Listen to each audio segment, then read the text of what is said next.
Hello and welcome to StratiGG. I'm Leona and today we are broadcasting the grand finals of the Risk 1v1 World Tournament 2023. Our competitors are Qlwl and Jadon, both high profile figures in the Risk community, both extremely skilled players. Who is going to come out on top? Who is going to take the title of this year's 1v1 champion? Stay tuned and let's find out.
Hello and welcome to StratiGG. I'm Leona and today we are broadcasting the grand finals of the Risk 1v1 World Tournament 2023. Our competitors are Qlwl and Jadon, both high profile figures in the Risk community, both extremely skilled players. Who is going to come out on top? Who is going to take the title of this year's 1v1 champion? Stay tuned and let's find out.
We are just trying to sort out some technical difficulties.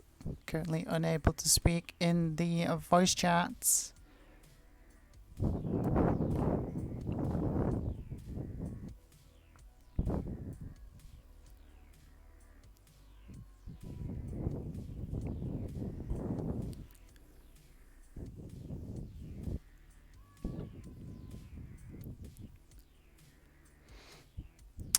We are being suggested to leave and join back.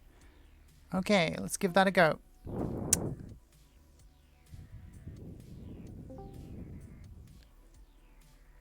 Nope, I still do not have permission.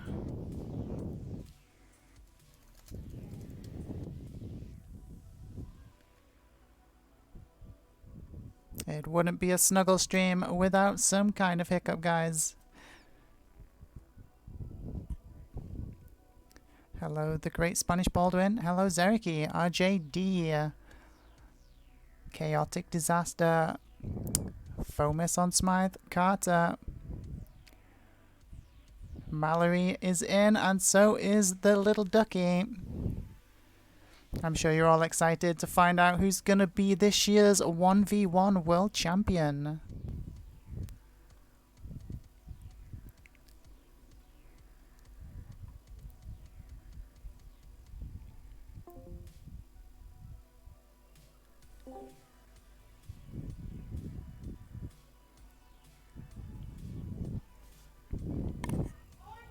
Hello, testing, testing.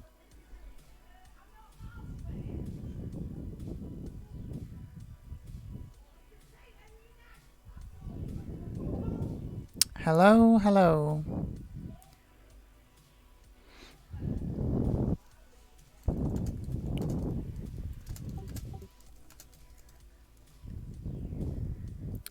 Testing, testing.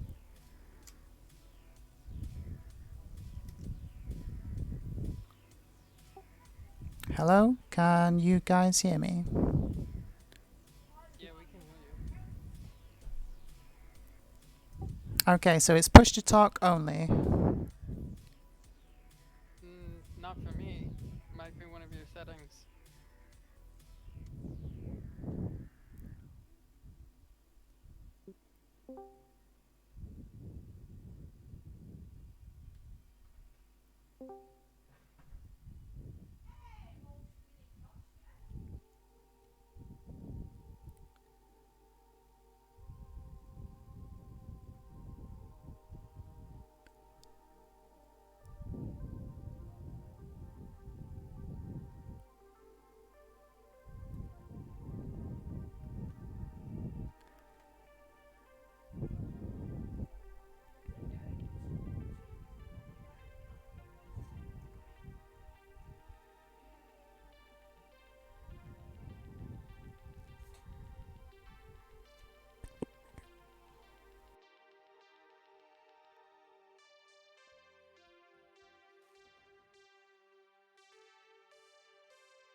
Bear with us, guys. We are having a little bit of Discord difficulties here.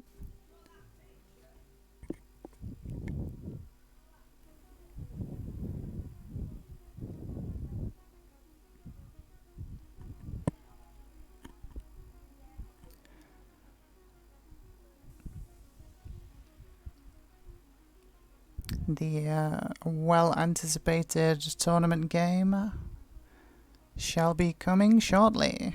You do not have to wait much longer. Who is your money on? Who do you think is going to take the title? Will it be Qlwl or Jadon?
And it looks like we have our technical difficulties sorted finally. The voice chat is working. We will be joined shortly by Sterling Fortune, who will be co-broadcasting this with me today.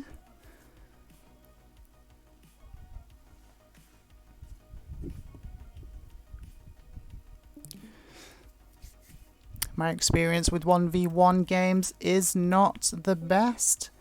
Perhaps we have some 1v1 experts in the chat that can help us out with some of the technical aspects of the upcoming games. We're ready to go. Leona? We are ready on this side, Qlwl. Sterling says he's going to join me in the chat when he gets in. So if you guys mute me and Sterling, deafen and mute. Yeah, I'll deafen myself. So. Yeah. Good luck.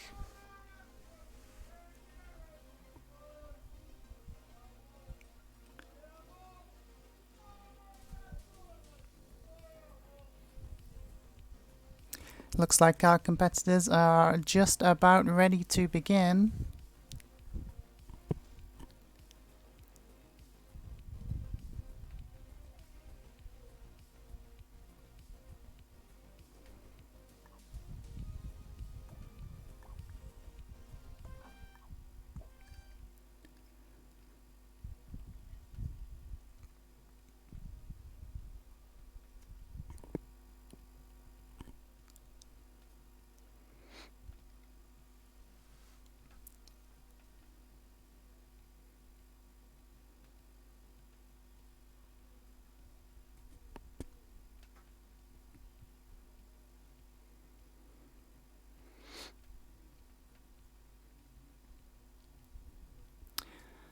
Our first map looks like it is Castle. We have Fog of War on, Blizzards are on, there are no portals.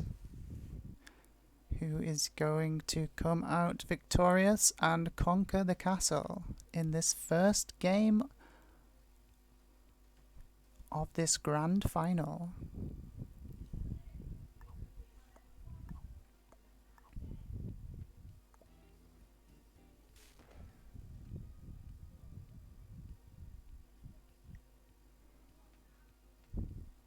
Here we go, guys.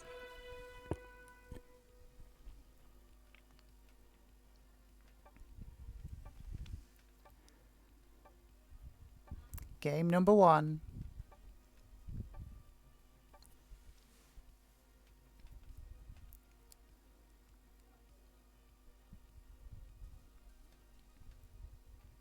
Qlwl has started in the first position. Great start for the tournament for them. First game, first position. 1v1 tournaments, the first position is the prime position. You tend to win most of your games from the first position, I am told. And we are joined by Sterling Fortune. Welcome in, Sterling. Thank you. It's exciting. We've got Qlwl here up against Jadon, both very strong players. Qlwl's recently won the 1v1 sudden death tournament, having a really strong performance there, and defeating me in that one in the tiebreaker on the final. And Jadon's been a really strong player in 1v1 tournament as well. He's won that before, taking first place with a really strong season, so they're both really viable contenders here. Qlwl starts with a very popular cap position there, and Jadon's responded with a dead end without revealing yet where he's going to cap. There isn't really a good cap to the second player of this game, so I think that he's just trying to hide it until he's ready. How about that Yeah, Blizzard on the right hand side there? Is that going to change the game much, do you think? No, because that bliss on the right hand side breaks up that bonus, which makes it very difficult for the second player. It's nice for QL to see that.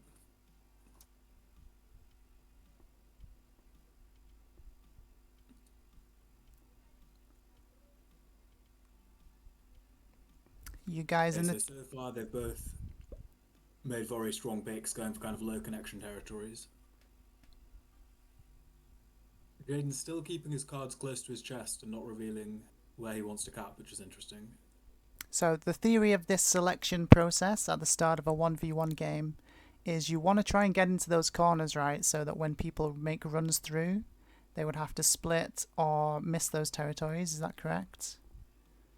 That's for all 1v1s.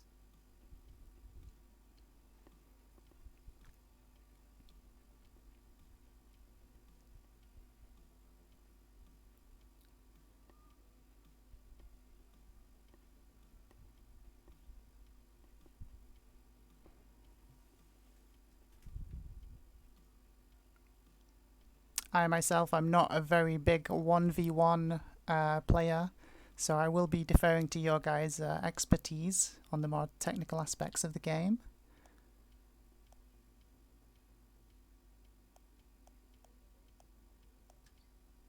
In this position, if I was to guess where Jadon would want to cap, it would be on main Bailey. It's in that 3-point continent on the right hand side. Well, the five territory continent on the right hand side. That's his best chance to try and hold a bonus.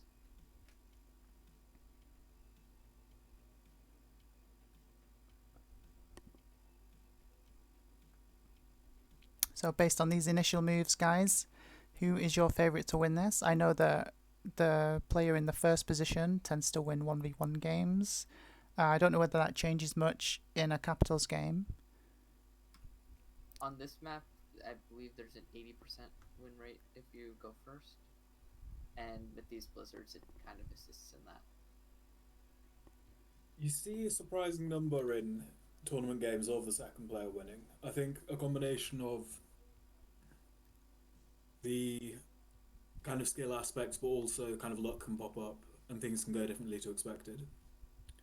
The nerves as well can cause people to make different mistakes than you'd usually expect to see in a practice. I think I'm curious to see if Qlwl gets nervous, because it's rare to see him get nervous.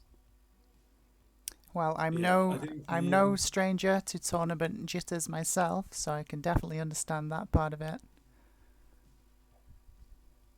Ql's in a very strong position here, I think, to try and hold continent bonuses or to block his opponent. So if he can sort of make a strong play and take a lot of troops early, I think he's a natural favourite if the game is decided in the early game.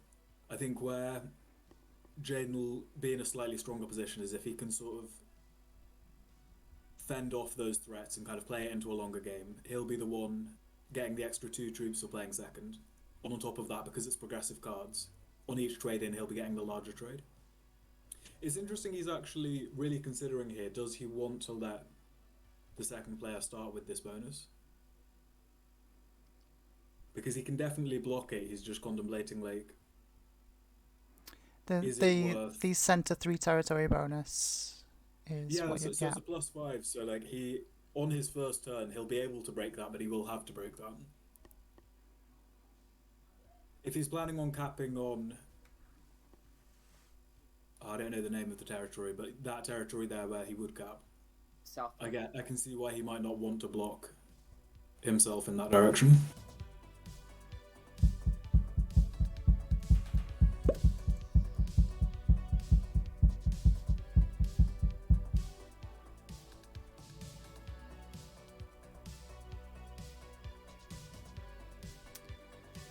Wow, it is quite tense in these early moments in a 1v1 game, eh?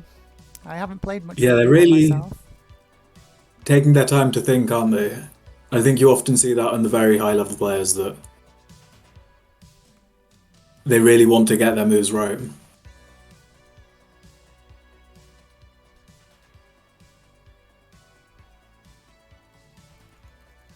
Qlwl can also make a push for the bonus, so whichever of the 2 territories he takes, in his 3 territory bonus, Jadon will have to take the other.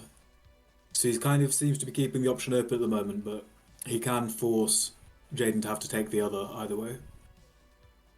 So if he goes there where his cursor is, then Jadon will have to reply by taking the other and opening his cap to the right. Assuming he caps there. I mean, he could also cap on, as you said, main Bailey, which is quite a popular cap spot on this map.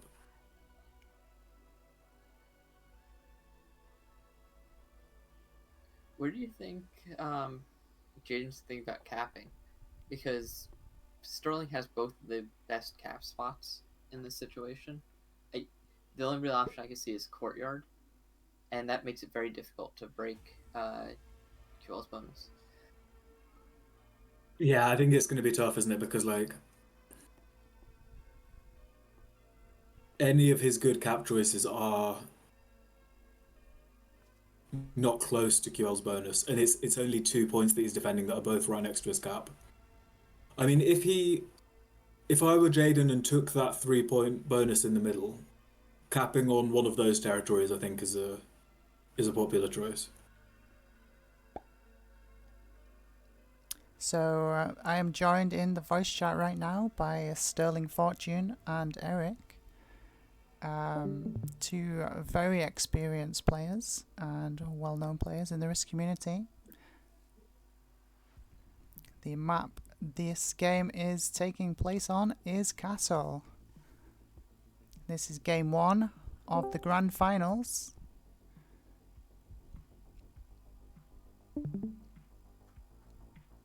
You'd usually expect both players to split across 2 territories with their troop placement here, so it'll be interesting to see how that pans out. I think Is that even the meta for caps? it's definitely the most common from what I've seen between strong players against each other. I think just you see it on a lot of caps maps just because it's very easy to get blocked against a strong player if you put everything on one territory. I think as the first player, Qlwl probably has a little bit more option to maybe just stack in one spot, but I think it would be Jadon would have to play incredibly well to be able to pull off one stack from this position. My inexperienced eyes are kind of seeing that Qlwl might have the advantage, both going first and because of the current territory selections. It looks like the majority of Jadon's territories are all connected. Yeah, Ql's very strong on that. I think we've seen in his games so far this season that territories have been a really strong point for him. Jadon, meanwhile, I think he's been really strong on the troop placement so far, and it looks like he's won a lot of matches off just outplaying his opponents on troops, so that'll be interesting to see.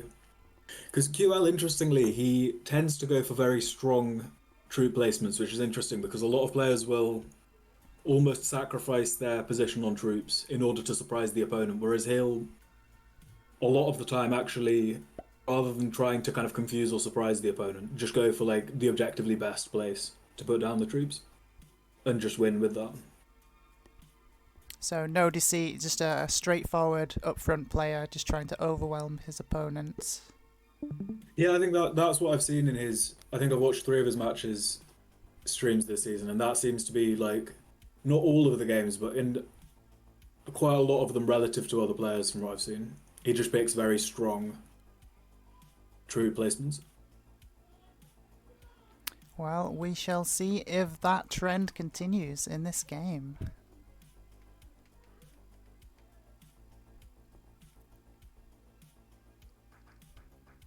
I saw a match with these Blizzards, I think, on five-a-side, where the way the second player ended up having to win was that they kind of realised that they couldn't break that +2 permanently because the cap was there.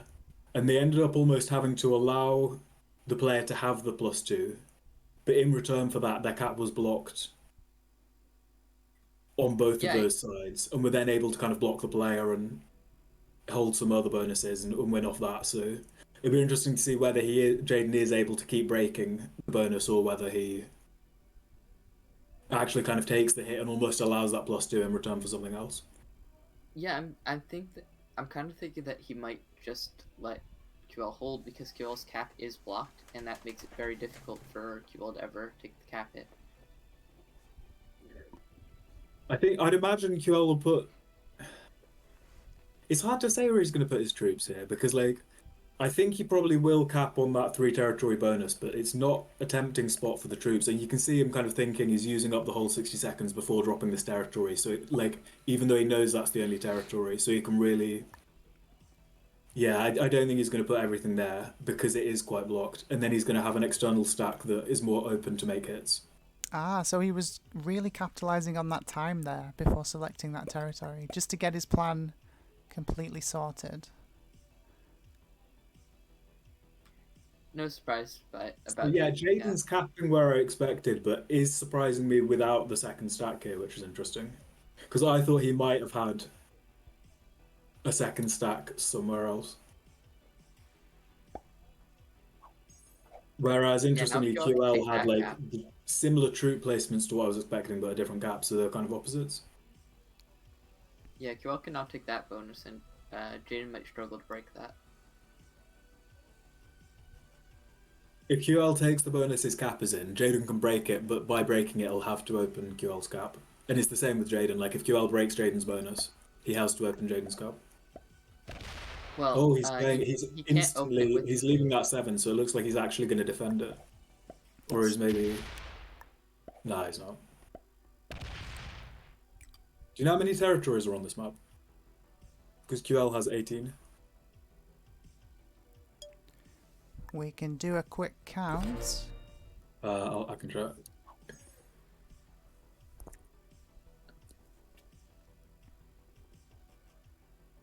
It feels bigger than France and smaller than Classic. It's 29. Yeah, that's right. Okay, is that? But I'm guessing 29 minus the 2 blizzards. Yeah, that's after the blizzards. Okay, so you're saying like 29 minus Qlwl 17 puts Jadon on 12. So by taking 18, Qlwl put Jadon on exactly 11, which is perfect. So Jadon's aim here is going to be trying to get Qlwl below 12 territories. Ooh, Oh, that was rough. Hitting at 8 and losing 10. On yeah, average, you'd lose. that was a What is bad it, roll. 85%? So Does like- Qlwl just roll this capital here? Well, I would he be It's very definitely worth tempted. considering. I would be very tempted at that personally, but I'm Yeah, not a because- massive 1v1 player. well, at the moment, it's going to be hard for Qlwl to break all the bonuses. So Jane played that well. It's unfortunate with that roll, but He's it not. might still work out.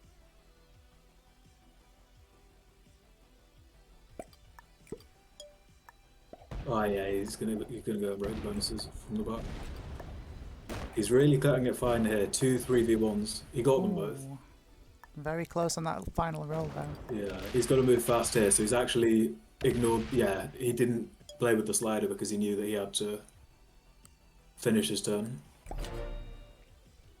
I think he was right to take some extra territory there because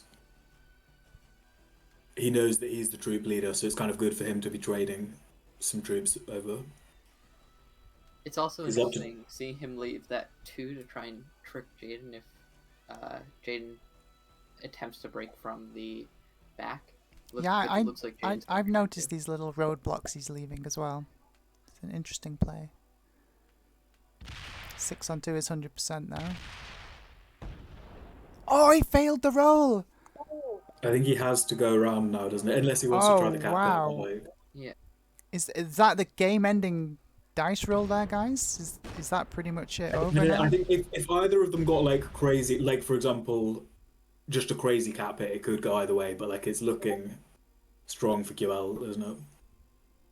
The cards are going to matter as well, I think. On if either of them have a trade on 3. That losing 10 against the 8 was really rough for Jadon there. Yeah, so two unfortunate rolls here so far for Jadon. He's surprisingly managed to keep this rolling longer than we were expecting though with the blizzards. I'm curious if he goes for the cap hit, because if he wins that, he just wins the game. And he's given his opponent +1 troop each turn, if not more. I'll open the cap odds because I'm curious to see what the chances are. Well, it will be some slow rolls, but Yeah. he has But to yeah, I'll do it as true random. So what is it? If Jadon were to have just put the 6 on his cap, he would have had 14 against 12. In true random, that is he got 5. 21%. Do you reckon QL has a trade here? Do you think he's made any moves that would suggest? Jadon doesn't go for the break. Interesting. Which he doesn't break? have the bonus. Does he? Of the blizzard? Does he not have the Oh, bonus? you see that one just above the blizzard? That's part of the same bonus. That's part of that outside bonus. Ah, I see. Okay. Yeah. So Jadon didn't take a 21% chance cap hit. If QL were to take the cap hit here, it would be 19 versus 10, which is I don't think QL takes the cap hit. 60%. It doesn't make much sense because QL can play for better.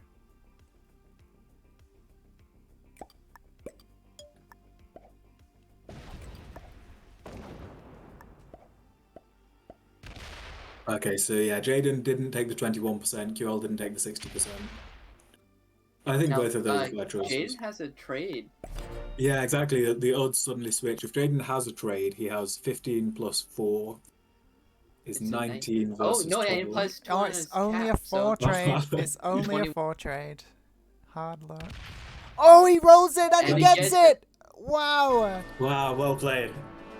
So that was Crazy. 21 versus 12. Attacker win percent, 52%. Oh, wow. We had Qlwl winning that all the way, and then the lucky set on 3 and the crazy cap roll.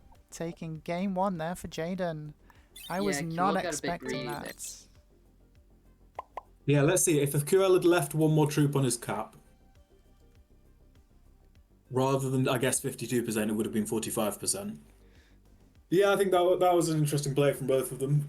I think Jadon did a good job of kind of making both of them trade a lot of troops. So it really was tight towards the end of like, one or the other was going to take a cap hit that was going to be kind of close to 50-50 either way. So as the second player, kind of forcing the game to be more 50-50, rather than letting the first player kind of block you, take all the bonuses and push it towards 100%, is a smart move. Well, our black player, Jadon, first one to get a point on the board, taking game 1 on castle with a lucky set on 3, only got the 4 trade, but took the chance, rolled the dice, risked it for a biscuit, and got the successful cap roll to take the game number 1. Here we go into game number 2. Did you say this was 29 territories after the blizzards? Qlwl gets first position once again. Oh, it looks like we might... They need That to requires a go restart. equal turn order on each map.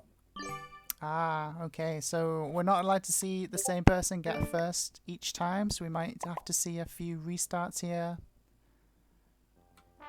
But that was a great setup for the second player, so it's unfortunate that it wasn't flipped in turn order. What's the most restarts you ever saw for turn order? Personally, 5 or 6, but I've heard of people going up to 10, 12. Yeah, I think my most was 20. Wow. Predictions in the chat, guys. Nice. We get it second time around straight away.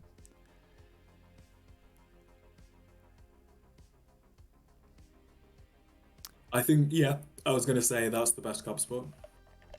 Yeah, this isn't ideal for QL because there's only one way to break on the bottom, so I think that we'll see QL just let him hold it.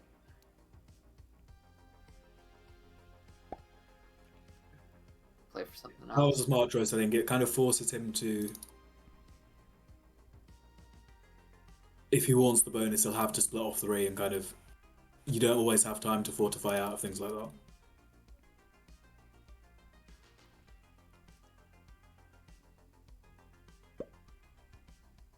So they're both going for those one connection dead ends to begin with, keeping themselves kind of really disconnected, making it hard to take their territory. Yeah, that is pretty standard 1v1 tactics, I believe.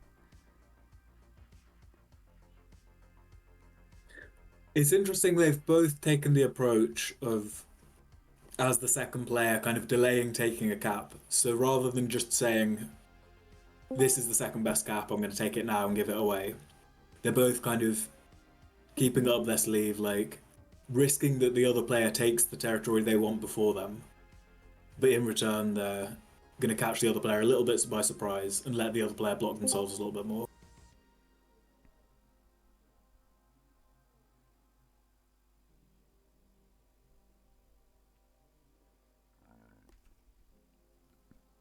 Well, I have to say, guys, that game one took me completely by surprise. I thought Qlwl was going to take that for sure, and then that cap roll came out of nowhere, and Jadon just steals the win out from under Qlwl. Is that something that we might see a repeat occurrence of in game number 2?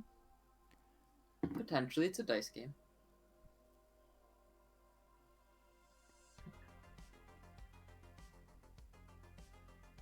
I think particularly on this map as well, neither player, if the opponent's strong, can afford to sit too many troops on their cap because they both have things that they need to use the troops for to kind of fight over territories, continents, blocking the opponent.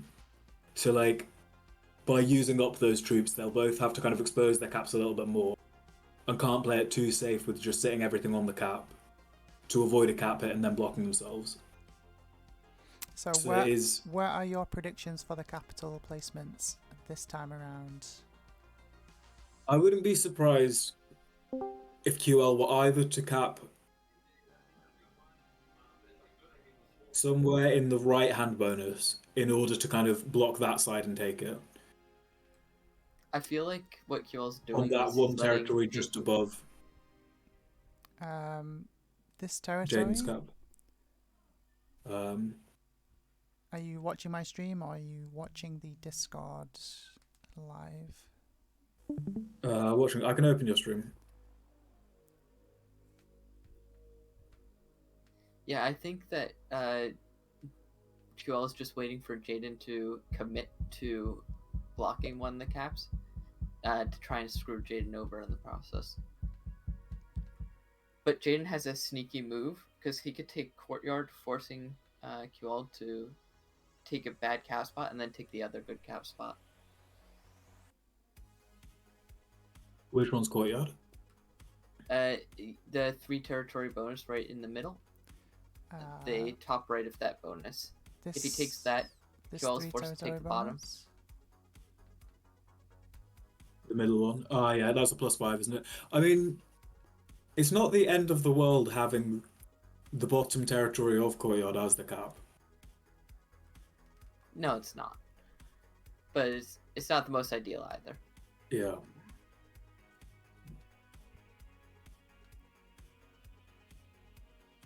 I'd imagine there's a reason why he chose that territory at the top that kind of cuts the line of the bonus before on the bottom right, that one that's more of a dead end. I think potentially he sees that right hand side is quite strategically important for this kind of game in Blizzards. That looks like a cap spot there on main melee. So you think Qlwl is going to cap in the same place in this game as well? It feels possible, doesn't it? Like, of the territories he's chosen so far, that one definitely feels the most likely. We'll kind of see if he takes anything else that looks capable as well. I think we're gonna end up with a cap split, like where he splits his troops, because he's kind of blocked himself if Jadon caps in Courtyard. Do you think Jadon will cap in Courtyard? It's a common strategy because Qlwl can't go north, and he's likely to be blocked to the south. So if Jadon caps into the Courtyard, yeah, I can see that actually. Then Qlwl doesn't have much mobility.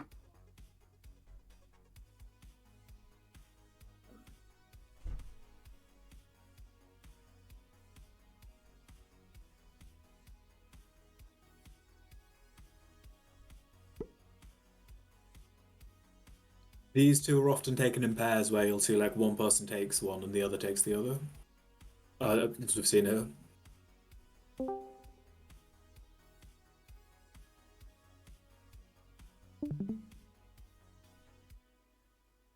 You'll see that I think quite a lot in 1v1 that someone will take a particular part of the map and the other player will respond with something else they quite like that's either next to or near to that.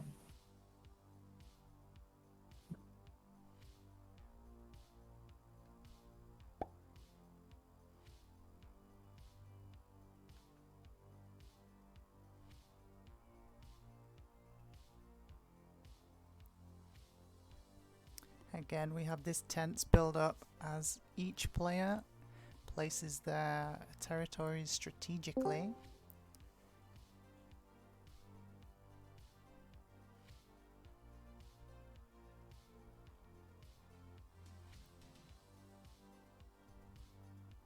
Could one of you just give us a quick rundown on the very basics of like 1v1 theory on selecting territories?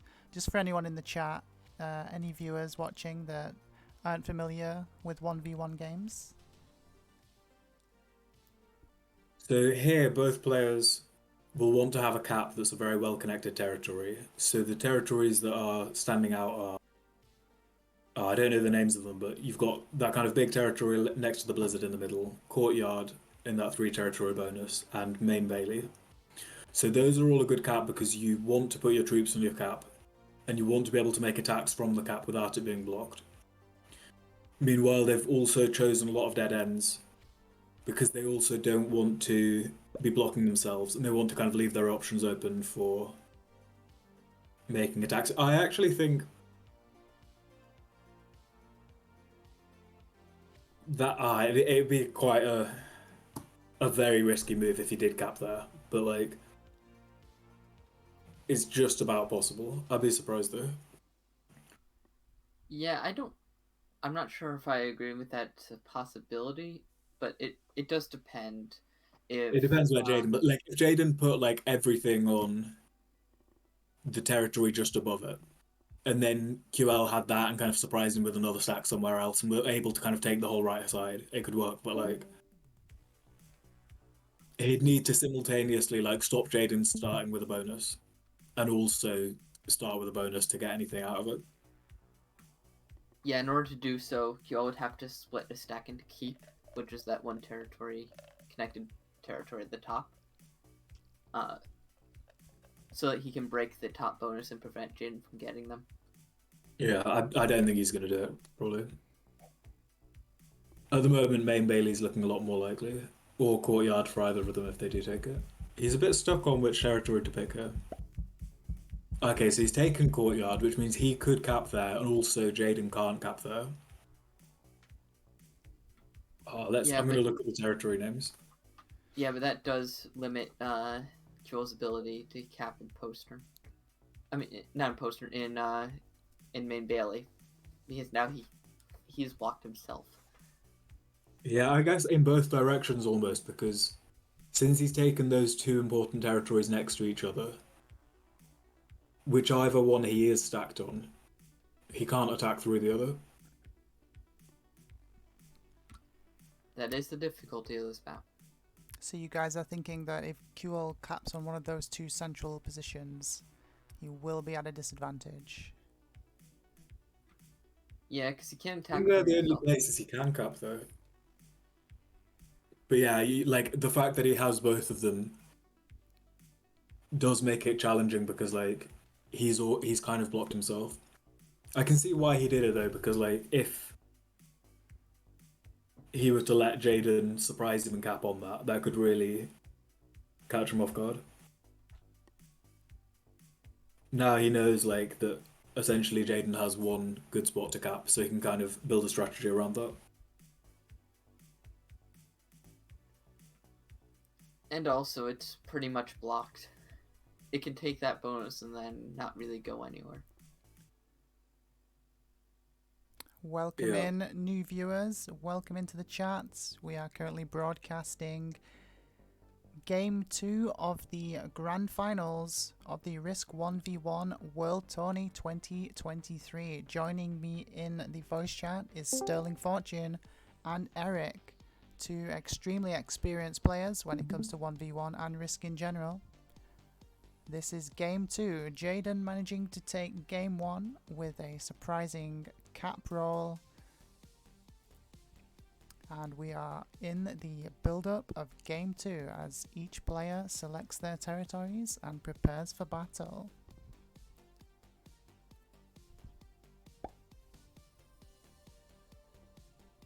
The fact that Qlwl was picking a lot of territories at the top of the map quite early, relative to some of the options on the bottom right, would suggest that he has some sort of strategic take that involves that.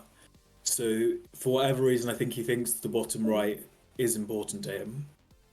Maybe he's expecting Jadon will cap on South Wing, and that he'll want a clean path to break that. Or he could be considering perhaps putting some troops somewhere on the right, and he doesn't want to connect or block those troops and make them easy to hit.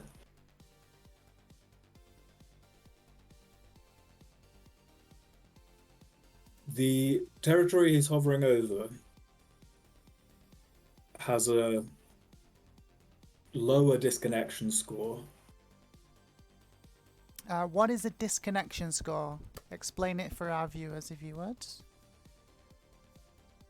I'm trying to think of how to explain. Basically, their territory will have a higher connection score if it's more connected. So with them, The more territories that it can hit or be hit from. So the connection score of a territory is, as it says on the tin, the number of connections to other territories it has. So a disconnection score is the same kind of tally, or is it a different consideration? yeah, the one I'm looking at here is for betweenness. So basically, looks at like Okay, how you're many. looking at the betweenness metric. Yeah, that's like the how many number paths. of paths that go through it. So to go from one territory to another territory, it will calculate that the amount of times a territory will go through that one instead of going around it.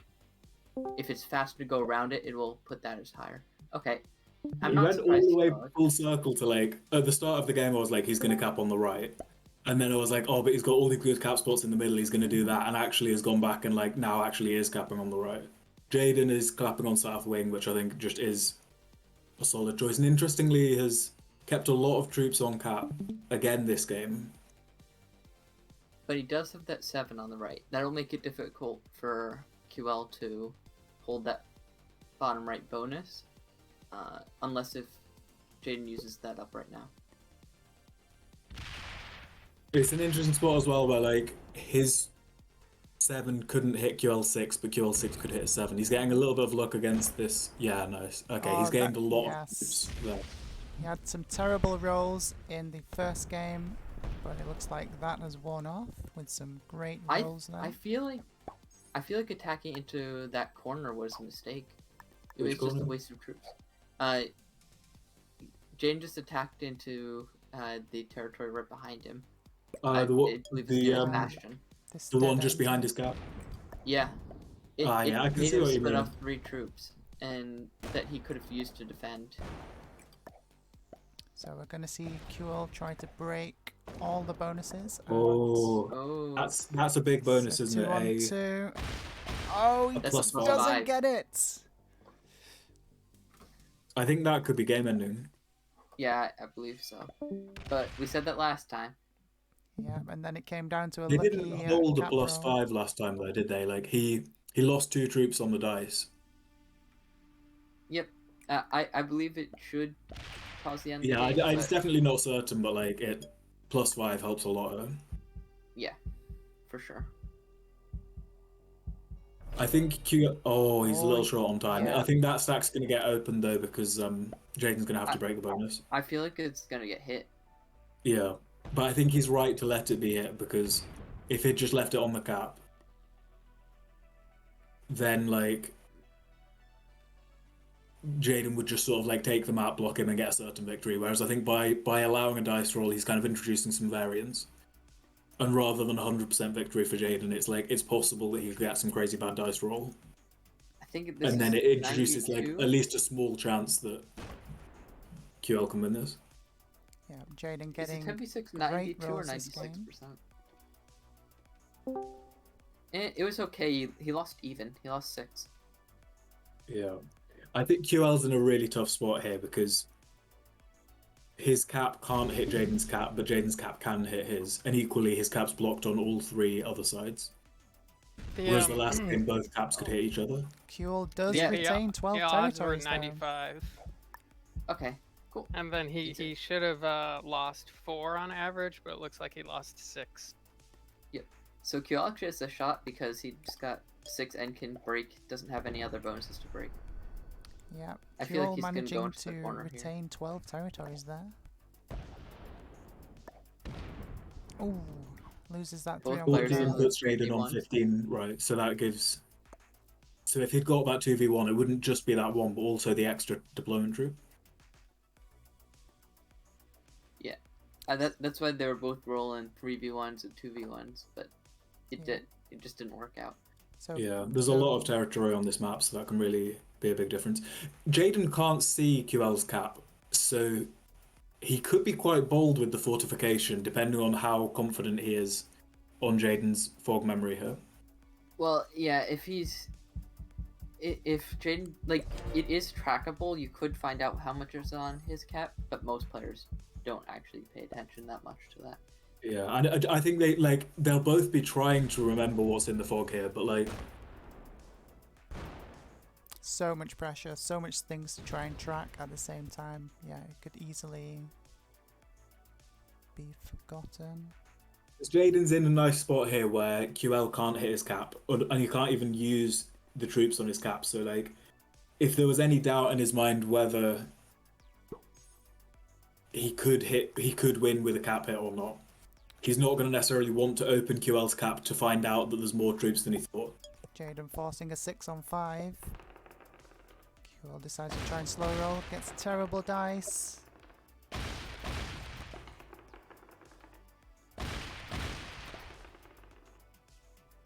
Oh, those last couple of rolls though. Redeemed it. Okay, QL's on 11, and that puts Jadon on 18. So that again, that extra troop taking him down to 17, breaking that multiple of 3 would have been nice. Are we Yeah, saying he's calling it. yes? Or is he saying good game as in it's time for you to hit my cap because he knows that it just might go wrong, whereas if he doesn't hit the cap, like, there's no hope. So you think that was a bit of a ploy from Qlwl possibly? But yeah, it's not looking good for Qlwl in game number 2.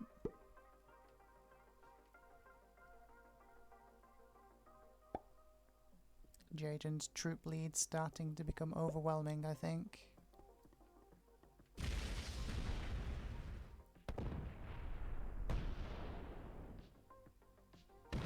Yeah, I think if he does trade, he'll be able to drag this out a bit longer, but like without a trade, it's pretty much over now.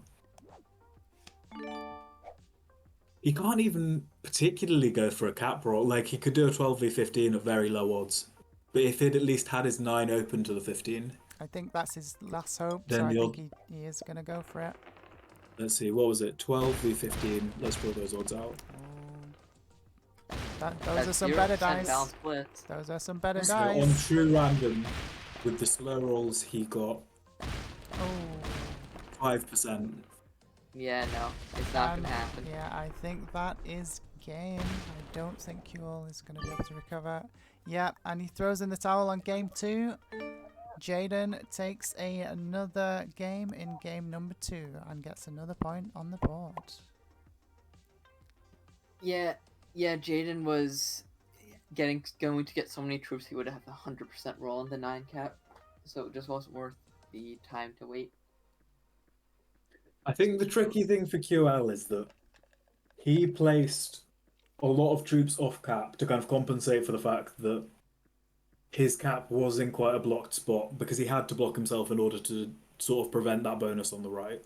But as a result, of him kind of having to put a lot of troops off cap. Jadon got quite good rolls on those off cap stacks, and was then able to actually kind of eliminate those positions on the rest of the map. So quite quickly, Qlwl was then just in that corner he'd put himself in, and didn't really have any troops on the rest of the map. Like, I think, what was it, 8v8 slow rolls, and then he actually takes the 8 and only lost 2.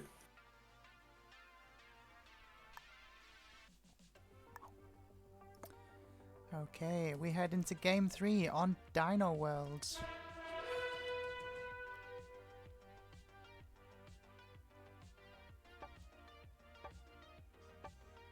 How many total games is there to play, guys? How many points is it? So there'll be 5 maps, but then if one of them wins before that, they'll stop playing. So it's best of 5. It- So this is match point for Jadon. If Jadon takes this game, I believe that should be the win. No, there's 5 maps, and they play twice in each map, so it's best of 6. If somebody wins 6 maps, then 6 games, then they just win. I see. So it's best out of 10. Okay. Yep. So if someone gets the Okay, 6 so he points, takes the only dead end in that bonus, kind of putting pressure on Qlwl to either take the 2 connection territory, or if he chooses something else, Jadon can take the 2, forcing Qlwl to take the 3 because he doesn't want him to have the bonus. He's contemplating here, does he want that 2 that stops him having to take that 3, or does he want the 1 in the bottom right? He takes the 1. Okay, yeah, so I think Jadon can take the 2 now and force the 3. Yeah, but I don't think it makes much of a difference in this situation.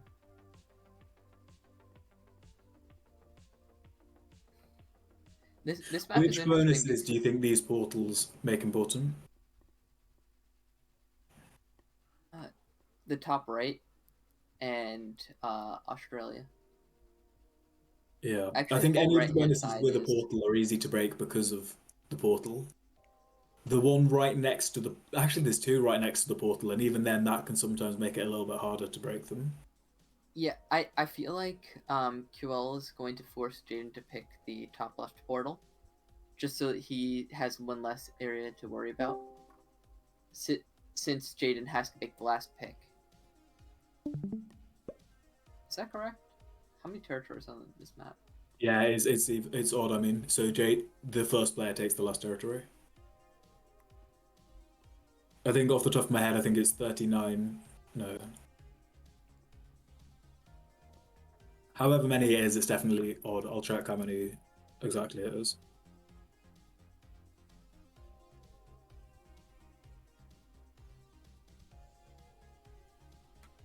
Yeah, it's 39 minus 2, so there's 37 territories. Yeah.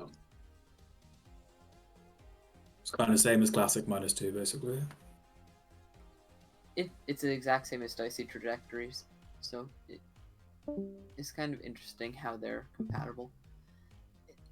These maps are interesting to play because the first and second player both have good shots if they can hide if the second player can hide their stack well, or if the first player can guess it. Yeah, definitely. Yeah, And- you really do see some strong victories from the second player on this. Because I think both players have the opportunity to get themselves into a position where their stack can hit their opponents, but their stack can't be hit by the opponent. Yes, and they also have the ability to take bonuses and actually hold them. Even Yeah. if you're the second player and the first player gets a bonus, you could still potentially hold a bonus.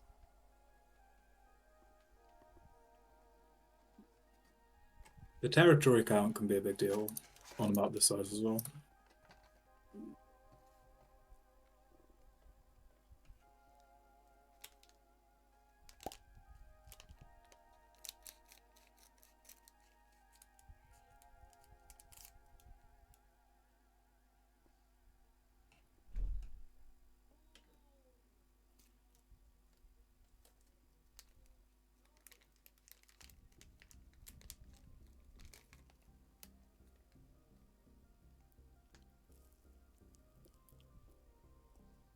I'd pick that middle territory in the top right bonus.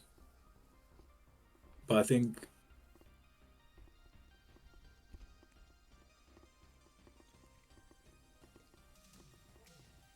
Any of like that one or the one next to it are both good, but in my opinion, that one's better. Yeah, the middle of the top right is good. But yeah, I also agree the middle is better.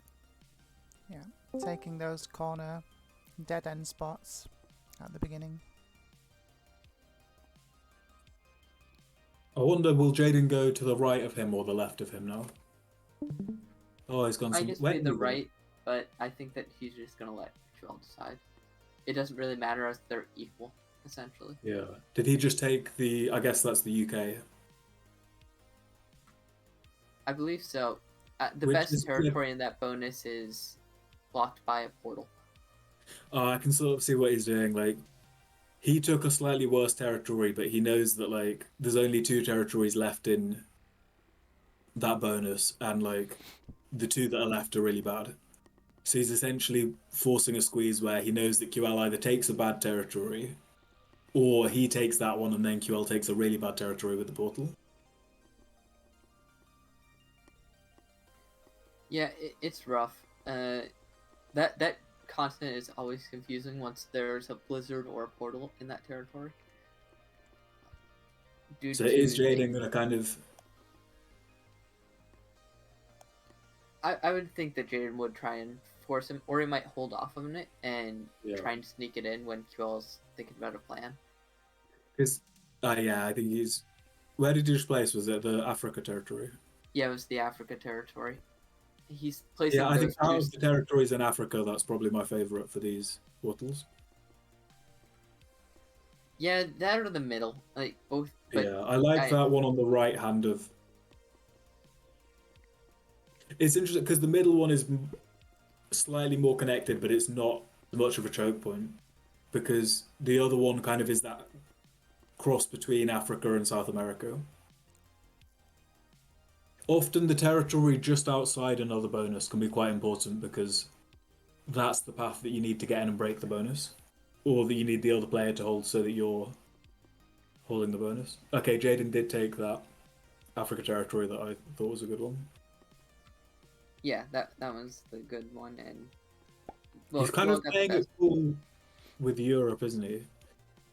I think it is a little ambiguous, and the portal's clearly more connected, but at the same time, that top right bonus, what continent is that?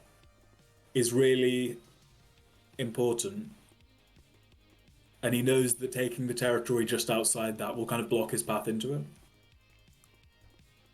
Yeah. Yeah, what continent is that? So this one look like the top one looks like Europe. One on the right is like It seems it like it's looks like kind of Asia, India. a disconnected Russia, maybe. Yep. Oh, is okay? Yeah, that makes sense. I think this is meant to be like prehistoric Earth when the tectonic plates haven't quite smashed together yet. Yeah, he's really thinking here.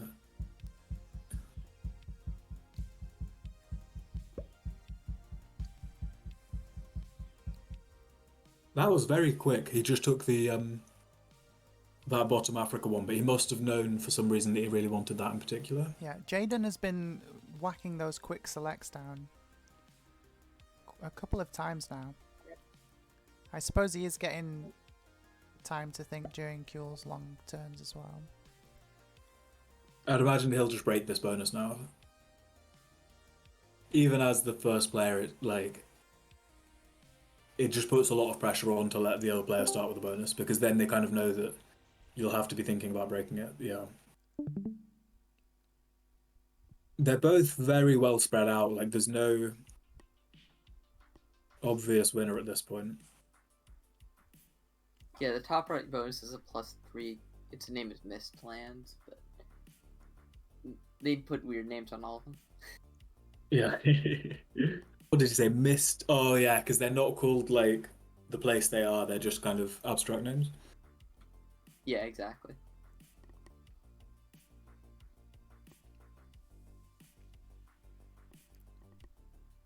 So, yeah, as you said, I think the Australia and Mist Plans bonus is, like, particularly hard to break on this map relatively because they don't have portals inside them or next to them. So I think they're both being quite cautious about actually they've not blocked any of the entrances to those yet because they know that they don't want to let the other player hold them. I think that Qlwl should be taking that territory right next to his territory above India.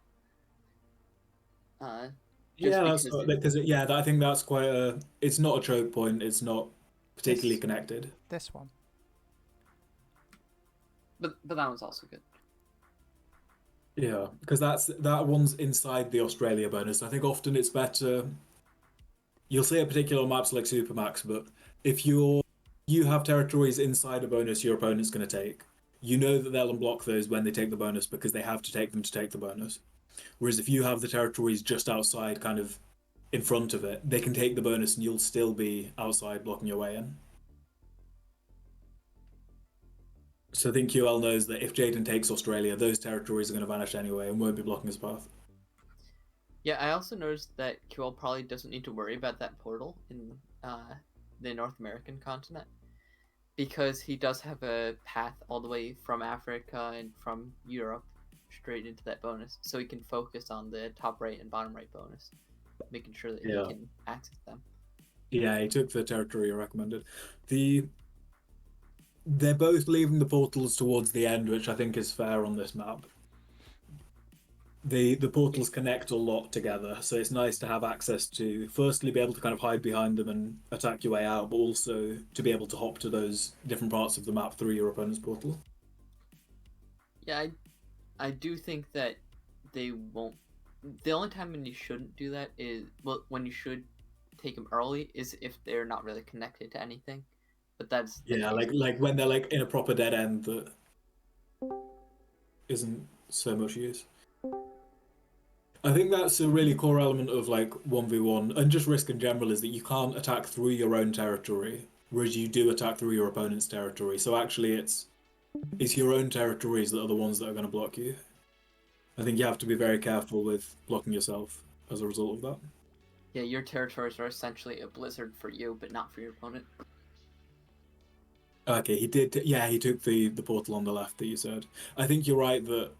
Oh, actually, no, Jadon took that. But I think they realise that it's not as important as the others because it's already connected. Yeah, Jane doesn't really need to worry about that territory, as it doesn't really open up his opponent anymore. What's that big territory in South America? It's like Argentina, Chile. I think that one looks like quite a nice stack spot for Qlwl. This territory. Potentially. He has a few. I think it'll depend, firstly, on the territories, but also just kind of catching the opponent by surprise. Also, the one at the bottom of Africa looks good.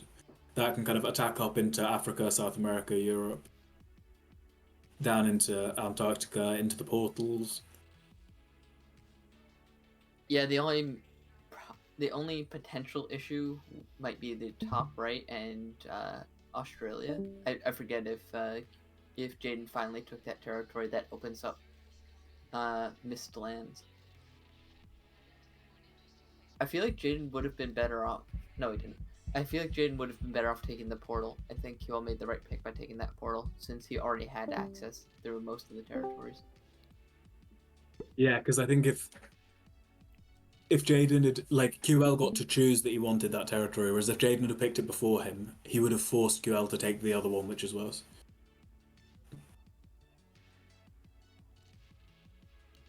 Being someone quite new to 1v1s, it is quite surprising to me that so much of the strategy and the thought process and the tactics is in this initial territory selection phase rather than when you actually get into the game.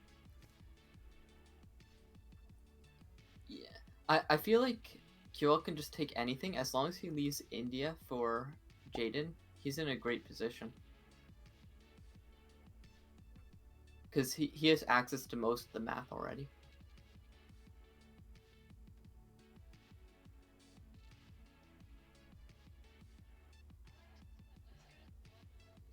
I'm guessing this is a pretty typical kind of time frame. You have players taking as much time as they can in this initial phase, just so they don't make any mistakes. So I'm guessing it taking this long is pretty standard, especially in a tournament game. Actually, no. Now Qlwl actually has an issue because he's got. I forgot that Mistlands was his way into. Well, that top territory was his only way into Mistlands. So he has to decide which continent he wants to essentially give to Jadon. And honestly, he can give Jadon a bonus if Jadon can't do anything with it. So I'd be tempted to give him Mistlands. No matter where he goes, he's kind of in a rough spot. Because Jadon can attack He out. has to take some risk on the territory, on the troops now, doesn't he? Like, there's no safe spot that'll guarantee him access to break everything. Yeah, pretty much. I wouldn't be surprised if Jadon caps in Antarctica. Well, stacks in Antarctica. Yeah, I was gonna say, like, he could go on that portal. It's like, it's a bold move. I think he's that's baiting interesting. Jadon. A split. I've never seen a three-way split on this. As you predicted, It he makes does sense put a stack because- on the Africa position. So Jadon Jadon- stacked right next to where I would have placed the troops. In quite a kind of strong predictive move, which I think we did say Jadon is quite good at. Yeah, but now Jadon's in a rough spot, and he shouldn't be wasting all his time because what he needed to do is stack there and start slow rolling Qlwl because he can't actually hit it, because that opens up Qlwl. But he doesn't have the time to do that anymore. He's gonna have to end up blitzing some of these. I see what you mean. Yeah, he got quite good rolls there. Yeah, Yeah, if he had very lost good one, he rolls might there. not have had the time. If he plays it right, I think he can hold Australia. He has to slow roll this as well, though. He's Yeah. going for the slow roll. Is he gonna get it off? He gets 2 off. Did he do enough there, guys, do you think? It's gonna be I think rough. it It's really rough. depends on whether QL breaks this bonus or not. I think that's a real turning point. 58%. That's pretty big for him.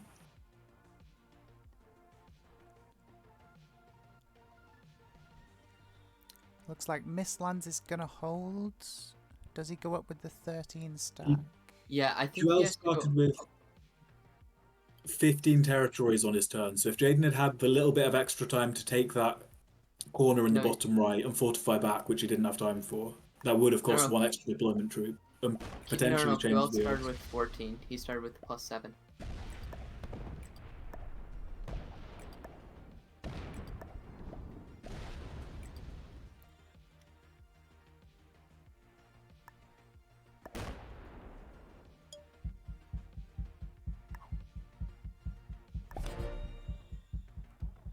That might be risky because Jadon does not have to open up that 5. So would you have placed the 5 in the middle of the bonus instead, so that either direction he'd have had to open it? Yeah, exactly. Oh, I think he's open. Oh, but Jadon Yeah, I is think gonna go. If he wants to break the bonus, I think he has to hit the 5. He has Oh. to now, but if he'd like placed differently, I think he's got this now, hasn't he? Like Yeah. he's just got so many more troops. Well, QL still gets +5. There is a path for him to break everything if he goes through Europe. But even so, it's gonna be hard to knock Jadon under 12. Because what's QL's on 17 territories, isn't he? Jadon's on, what would it be now? Like 22. Yeah. And then he has those extra 2 troops, so it's like 25 to 17. I guess, yeah, it just depends. If his 5 troops break both of these bonuses this turn, losing nothing, I think that could put him back into it. Yeah, by Jadon splitting the 2s to either end, that makes it very difficult. GG. That's a big enough bonus that I'll just take it for him, isn't it? +5, +4. Yeah. So a non-recoverable position, you think, for QL now? Yeah. So does QL. It's interesting because he could have gone the other way, couldn't he? And it would have been a bit safer, but I think he probably saw that he might have needed the variance of taking that +2 with a good roll to kind of make up for it and put him back into the game. And It wouldn't have Jadon necessarily been takes... safer because he would have had to do a 4v2. And Oh, is then, there 2 on the other side as well? yeah, he split a 3 onto either end. So Ah, just a okay, 2 yeah. So onto yeah, actually, it'd always have to go through the 2. Jadon taking game number 3 there. Currently 3-0 for Jadon. Can Qlwl get a point on the board as we go into game number 4? I believe we're on the same map once again, and we have to try and get Qlwl in the first position this time, so we might be seeing a couple of restarts. It's interesting, isn't it, that Oh, we get it straight away. Jadon's the one off to the stronger start, considering that Ql's had a really strong season so far. He's been kind of totally undefeated, just bringing in like point after point for the entire series. It'd be a kind of almost kind of surprising outcome, or to see Ql, who's on much higher points, get beaten in the final by Jadon, but it's looking possible. Jadon's, he's won a 1v1 tournament before. He's won 5-a-sides. He's a very strong player. And I'm curious how the nerves are going for QL because it probably is starting to affect him. Yeah, being 3-0 down is never a good feeling, I'm sure. Yeah, and I think it's kind of the first time that's happened to him this season, isn't it? Like, I don't think... Let's have a look at the previous scores. I don't think he's ever had a loss. Well, we know where QL's last pick is going to be. I don't see any reason why Jadon would pick India. Yeah, that's a good... It's such a, like... Do you know how many troops Australia is as a bonus on this map? I believe it's +3. Okay, so it's like a 1 point plus 3, 2 territories. We are seeing a 1 point hold Australia, guys. Are we going to see a no Australia, no win strategy? I'd imagine what will happen is Ql's the first player, so he's the one who would usually be the first to try and hold it, but because there's an odd number of territories, which is quite nice on this, he'll have to take the final territory, which means Jadon can leave that territory to last, and Ql will have to take India as a portal. So that if Ql then takes Australia, he'll have India as a portal in front of it, and then anywhere where Jadon has a portal, will be able to then attack into that portal, and then go and break the bonus. Yeah, so QL now needs to focus on not giving Jadon good portal access. Yeah. And interestingly, like if Ql's the one holding India, that Jadon can't hold Australia, because that would be like a good kind of counter surprise attack if Ql's ready to take something else, and then all of a sudden Jadon gets behind him, takes Australia, and then has portal access to attack to the rest of the world. What I'm curious about is if QL does a 180 and takes Antarctica due to it being a 2-point hold, and there not being really good portal access to that. Yeah, that's another good bonus actually. It's do you know how many troops that is for Antarctica? It's also +3. Yeah, because you've got +3, 2-point hold, no portals right next to it. It's not easy to break. The other one is North America here as well. No portals touching it. 2 points. +4. Yeah, exactly. Like there's a lot of potential plays here, really. I could even see a possible situation where they're both holding a bonus for a little bit. Yeah, I feel like there's different ways of playing, and I'm curious which way that it'll end up happening.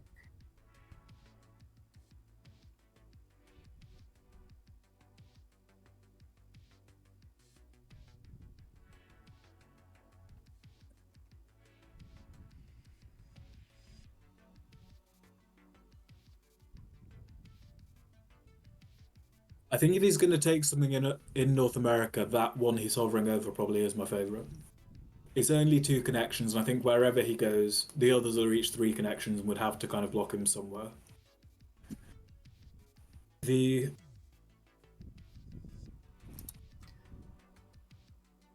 Well, I would think about Europe because there's two territories in there that are good, and then there are two that are pretty bad, and he could force Jadon to pick one of the bad ones. If he takes Northern Europe, the other territories block you pretty much. Yep. And Yeah, he's going that's a for good point, actually. Yeah, so he goes for that, and Jadon has to take one of the bad territories. The only thing is that each of those territories are like equally bad, so that like if he does end up having to take one to force Jadon to take one, they're sort of both in it together with the sense that they'll both have one.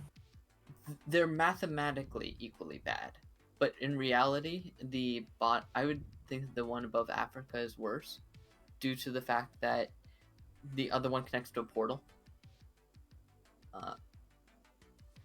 Well, and the one above Africa blocks you even more to even more continents.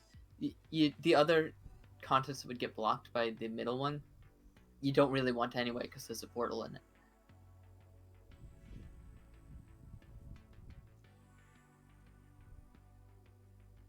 It's nice that he's in the position that he can choose which one he wants to have and which one he wants his opponent to have.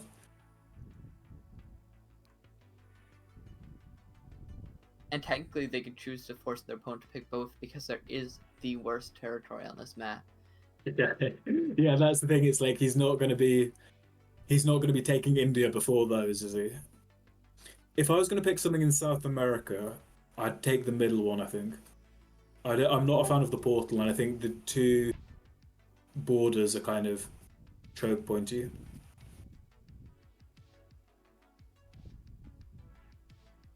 The best one in South America is the one Jadon already took. Well, the one Jadon took, the one Qlwl took.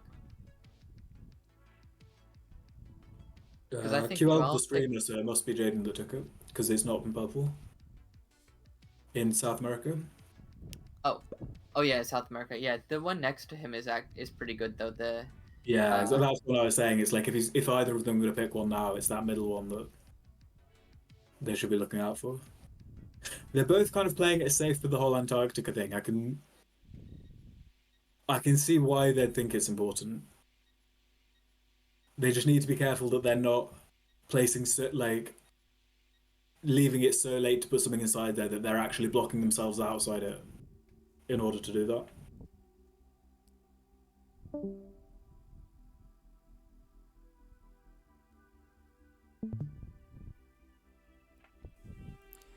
This is game 4 of the Risk World Tourney 1v1 Championship. We have Qlwl going up against Jadon. Jadon has had an amazing first 3 games, taking the win in all 3. Can Qlwl pull one back on game number 4 on Dino World? Based on the current positions, guys, is there any favourite coming out, or is it still pretty much neck and neck in this game? I think it's going to come down to where the stack placements are.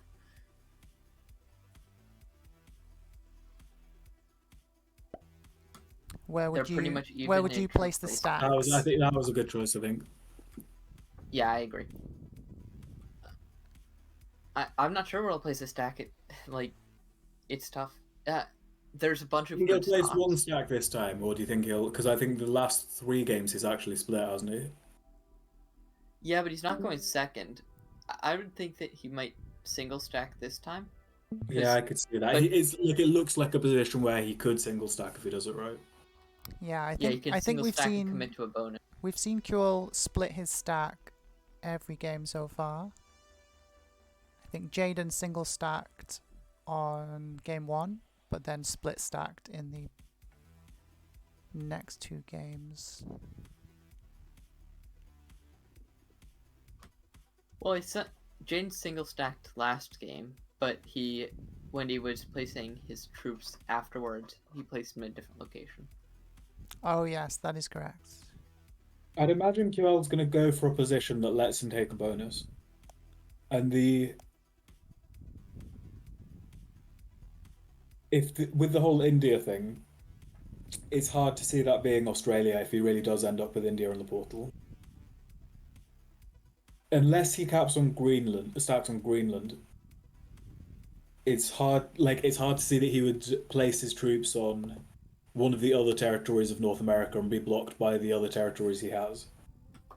Now, okay, that I'm surprised Qlwl didn't pick that territory because now Jadon essentially forces Qlwl to pick one direction or the other and tell where he's gonna go. Or Qlwl is forced to pick the portal. It's hard, I think, for Qlwl to hold Europe or Africa realistically. There's so many sides on it. Yeah, but he's got Australia, Antarctica, and North America all as options. But due to Yeah. South America now, Jadon might be able to stack in South America now and basically force Qlwl to tell him where he's going to go.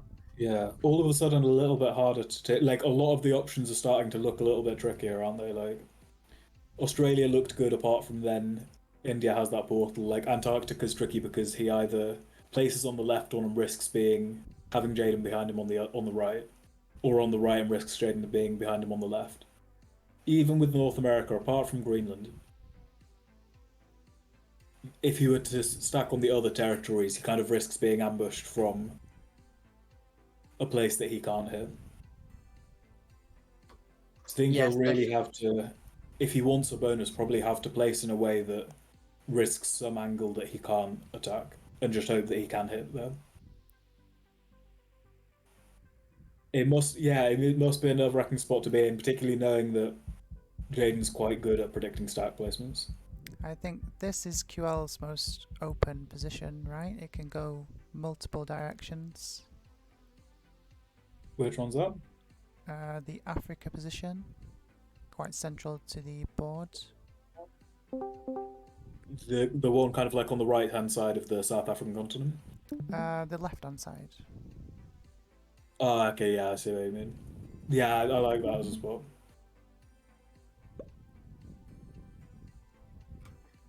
Alright, He's something tells me definitely that he's not going for Australia anymore. Australia. Not Australia, I mean Antarctica. Antarctica. Yeah, he's like gradually sacrificing that position, isn't he? Because like it's going to be just very open to attack. Greenland's still an option. Or again, yeah, if he just fancies having like a nice safe open stack, I think either of the Africa ones are a good choice. They don't really give him a bonus, Well, but they do give him just a lot of directions. Why did Jadon pick the portal on top right? Not sure. Do you think Jadon might be going for a bonus play in Mistlands? I don't think he's going for the bonus play. I think that he's basically saying the territories that don't have a portal are more connected than the territory with that portal. Yeah, or even just maybe he just thinks that bonus isn't as important as some of the other bonuses. But now, what Qlwl can do is he can force Jadon to pick that portal in the bottom left, due to Jade not wanting to pick the portal in India, and he could stack in Greenland potentially and attack around to South America if Jadon stacks them there. I think the UK is a really important territory here because like if Jadon's holding that, I think Qlwl has a really nice spot in Greenland that can like maybe take North America, can attack to through Europe, can hit the portal. It's just a very good spot. Whereas like with the UK in front of that, all of a sudden Greenland isn't an appealing stack option. Yeah, I think that he should be taking South America. I don't know why he's hovering up there. Not Okay, South so I don't think America, he's going to South stack in Africa. Greenland anymore. No, I don't either. If he had taken South Africa, he could have stacked in Greenland. If Jadon stacked in South America, he'd have access. But It's hard to say that. Like, what about maybe one of the territories? Because he has 3 territory islands on the right, doesn't he? Where it's just one of him. Like any of those are potential. yeah, we can't stacks. really hold. He could stack there, yes. He can't Yeah, hold it's that like bonus, he but won't he hold a could use bonus, that but as he'll just kind of have a nice open stack. yeah. and if he can't hit Jadon's stack for whatever reason, then he can go. He can take the North America bonus and prevent Jadon from hitting his stack, and still take quite a few territories. It's increasingly looking on the cards that Jadon might hold a bonus. Like, if he gets a little bit lucky with the stack predicts, that he might end up with, like, North America, Antarctica, or Australia. Jadon or QL? I think maybe... Oh, he actually ended up with India somehow. So actually, No, he all of a didn't. No, sudden... this is... Oh wait, yeah, he did. That really shifts. Like, all of a sudden, I actually quite like Australia as a sack spot, because he either holds the +3 with a nice open stack, or he just hit, like, if Jadon's stacked on the portal, he just hits it. Well, it might. What Jadon might be doing is he might be doing the same thing that QL did and leaving a stack on the portal to try and force. Like a little QL stack. to hit. Yeah, exactly. Try and hope Yeah. that true random's on I his think side. even if no, I was no, thinking no. like how on earth did Jadon end up with India? But yeah, like QL did end up with India after all. Well, QL knows where he's stacking already. Otherwise, he would have taken the time there Yeah. when deciding his placement. Yep, that's what I thought would happen. Because he has access to the portal. Because in the top right. yeah, like that was a bit different to what I anticipated. So QL No, is going I to try saw and hold because the America bonus. Yeah, Jadon didn't have a place to hide his stack that Yeah. would Yeah. allow him to break Yeah. North America. You have to say the predictions before they do it though, otherwise it's like not really a prediction. That's fair. That is true. So we might see Jadon try and take Antarctica, it looks like, down there. Yeah, and Australia. Like I think QL's right here to be taking bonuses and territories so that Jadon has to kind of compromise a little bit with breaking those and can't just focus on holding his own bonuses. How would Jadon break North America here? Does he have to just almost allow QL to have that and in return take his own bonuses? Or just get...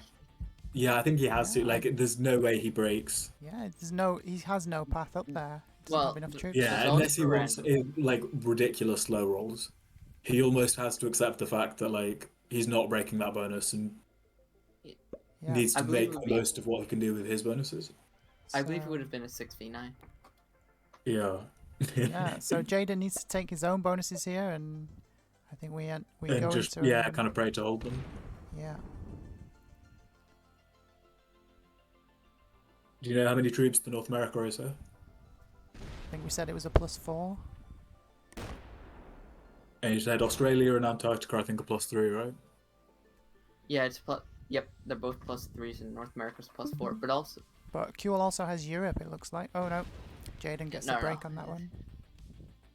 So he'll get 4 Like- plus... Oh, it would have been nice if Jadon could Plus get 1 6. more territory. So He that gets- was actually kind of smart how QL left his 3 there, so Jadon couldn't 3v1. It was. But he's getting, 6 from the 18, and then he's getting 4, so it's 10. He can break one of these bonuses.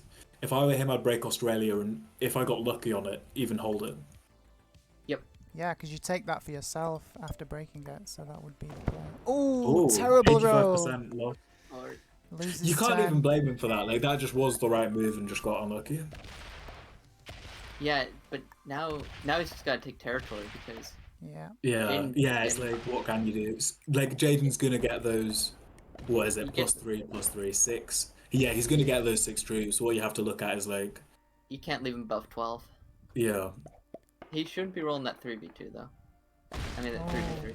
The dice That QL was- yeah, I has think had that was terrible weird. luck this Because tournament. Jaden's so already far. at 10. Like you just guarded the bonus. However you can. I'd fortify India. Yeah. I could see him stopping to think, like, is there any way he could fortify that could attack both bonuses, but there wasn't, was there? Like, he either had to attack Australia or Antarctica with that fortify. Well, it looks And- like Jadon has been making the necessary sacrifices to the RNG gods. They do seem to be on his side so far.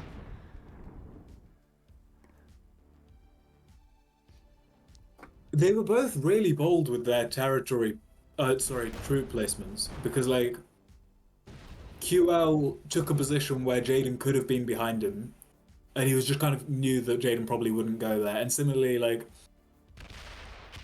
if I was in Jadon's shoes and hadn't known where QL would have gone, I'd have been tempted to either place in Australia or Antarctica, but actually, like, knowing where QL did place, it was a really smart move to actually, make the slightly bolder move and go in both, knowing that he wasn't in either of those.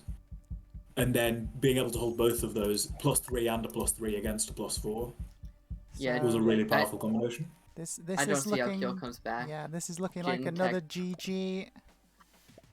That losing 10 on that roll, trying to take Australia, I think was the death knell for game 4. Yeah.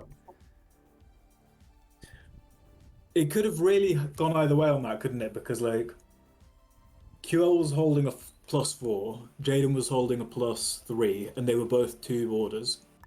So if QL had then taken out the other +3 and, like, loosely defended it a little bit, then he'd have been in a position where he had a safe +4, Jadon had a safe +3, and then Yeah. Jadon had to, like, fight over the remaining extra +3. It would have forced Jadon into the one trying to break and rolling the dice. Well, it looks like Ql's gonna give it a go, not throwing in the towel. But that is so many troops. I wonder, if QL had known where Jadon was going to put his troops, where would he have been best to put his troops there? Yeah, and Ql throws in the towel on game number 4. 46 level battle points. That's very impressive. Mine's only like level 23. So we see Jadon move into Oh, we need to do the wheel spin. the 5th game with a 4-point lead. One And sec. it looks like we have a wheel spin to determine the next game map. Is there any way you'd be able to do it on the stream so people can see it? Or should I just quickly do it without? Where do you, if you Uh, stream, I'll send you the link. you stream it in Discord and I can switch over to watch your view and then that'll show up on the I'm not sure I screen. know how to do that. Well, I'll put the. Oh, I'll DM. Yeah, I'll put the link in this chat. Let's see if anyone knows how to stream a wheel spin. Yeah, if you 3RC, do you know how to stream a wheel spin from like the browser to Discord? Yeah, you just share screen your browser. Just make sure it's in a new tab so that nobody sees what else you have open. Oh, I'm not very good at this kind of thing. I don't know whether to like. Does someone want to do it, or should I just do it without Sterling. everyone? if you give me the link, Yep. I'll do it. Sterling, what are we Yep. supposed to play? Do you know what we are supposed to play yet? We're just about to do the wheel spin, Ql. Okay, I thought it Oh was yeah, already I done. put the wheels. Oh right, I'll DM it to Qlwl.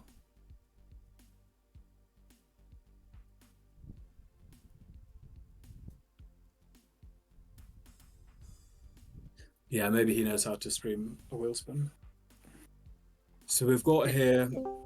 It could be any of the maps from the 1v1 tournament could come up.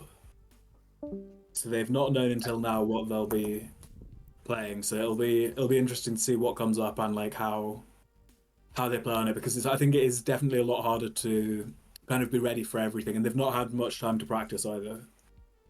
I see So- there's some duplicates. Is that on purpose? We just put each of the map ones that are like the maps that would have been played 4 times as the duplicate, and the map 2 that would have been played 2 times as just once. So there's like a higher chance that the more popular 1v1 maps come up. Okay, and if we end up with castle, do we just respin? I guess just erase it and not do it, because we already did that one. Okay, so should I spin it? Yeah, that'd be good so we can Yeah, see. it is on the I can do it. stream. Here we go. Good. Thanks. It's exciting. It's the first time we've done this. Yep. Supermax Supermax Prison. Prison. JJ's That's favorite map. Gonna be interesting. Okay. So And then- do I spin more or? Yeah, you might as well. I guess, what is it? Three games. Then, if you want to do spin for some tiebreakers, can be worth doing that as well. Yeah.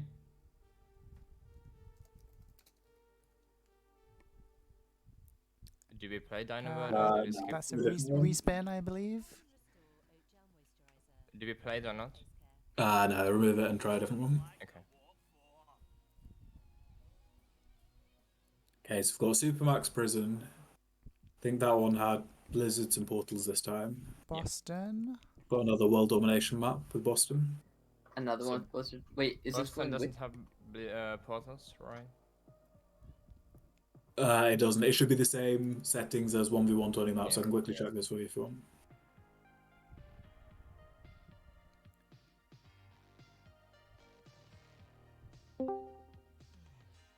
Okay. Oh, USA. USA. That's a big fan favorite. It'll be interesting to see this one.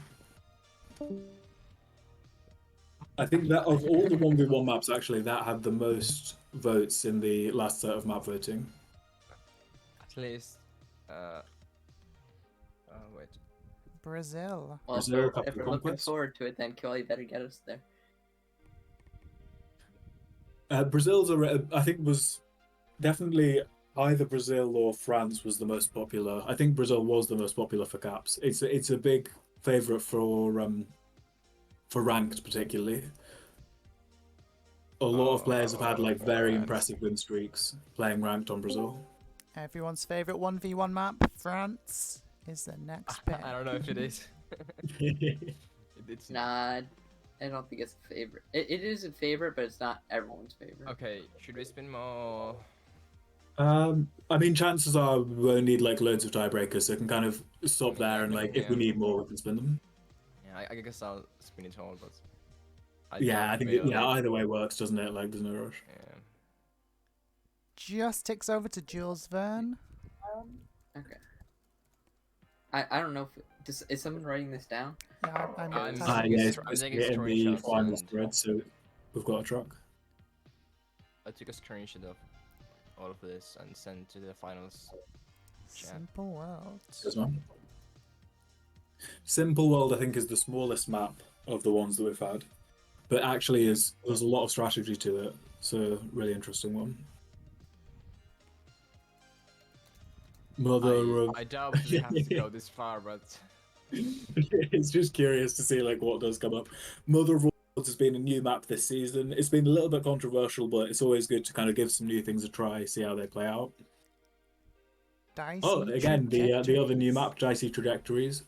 This one, yeah, this one has been quite good actually. It's what's it called? Like the new kind of sci-fi-ish style pack, kind of set in space. It's quite an interesting theme to this one. It's kind of spread out across the planets. Namadol yeah. from Lost Cities. Well, yeah, that's a very interesting one. I think I'd be interested to go there in real life. It looks like a cool place. Roman Empire. Yeah, and then the last one is classic. Because it Kinda can fitting. be. Ah, yeah, it can't be Castle. I think Roman Empire is the only world domination map this season that has an even number of territories, meaning the second player picks the last territory. It's also the only one this season with unstable portals. No, France is also even. Yeah, that's for capitals. True. But yeah, that's true. Yeah, France is the only one for capitals that has an even number of territories. Okay, let's roll. Good luck, guys. Thank you.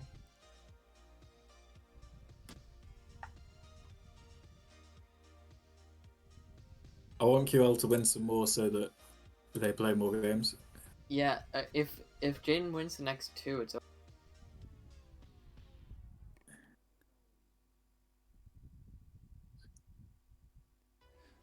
I hope QL reinitializes the live stream. We have Has lost- minimized their application set type. Okay, so they'll be playing on Supermax Prison with stable portals. yeah. Does Qlwl know he's still streaming his web browser?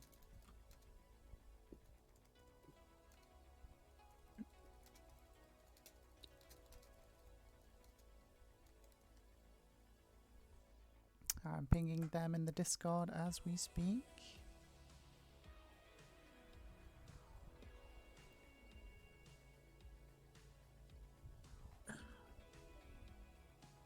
Supermax is an interesting one. It has a lot of bonuses with 1 point holds. The portals definitely shake it up a little bit. It's got a lot of dead ends as well. Okay, let's go. And there we go. We are back up, heading into Game 5 on Supermax Prison. These are Jadon interesting has pushes the and first portals. position, Qlwl in second. In this kind of situation, the first player could take a bonus, and the second player can just let them have it and take a bonus themselves.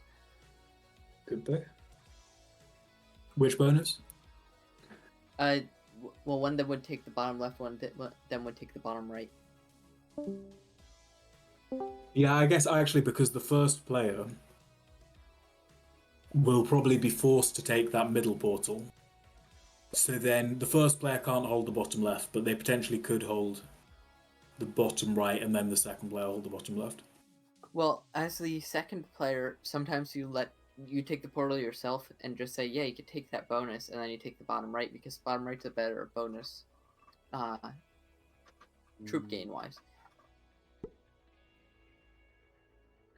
So you think they won't? You think the first player won't be forced to take that middle portal? I feel like Qlwl. I don't know how Qlwl likes to play, but he can choose essentially. Usually, what ends up happening is they take all the portals and all the bonuses, all the territories in the outside bonuses, and then they go to the middle, and they try and make a path through so they can break all the bonuses, which won't happen. So the entrance to both bonuses gets blocked, but by different players.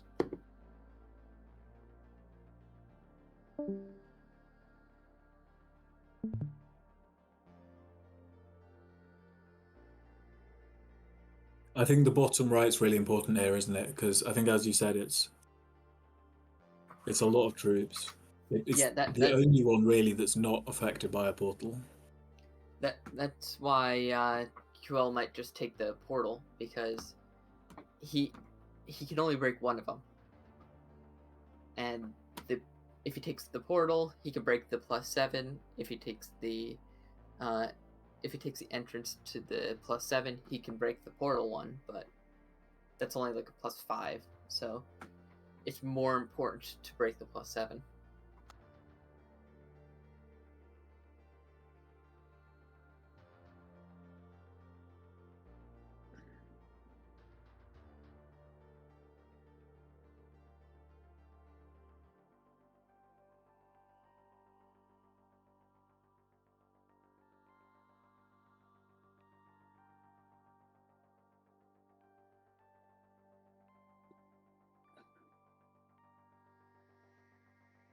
I think I'd take the 2 territory connection in the bottom middle.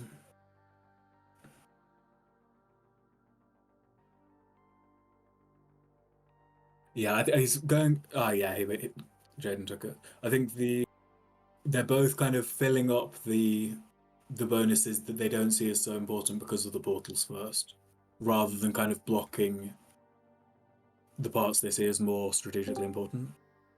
Yeah, they don't really. I don't think that much of this battle is going to be over those other bonuses.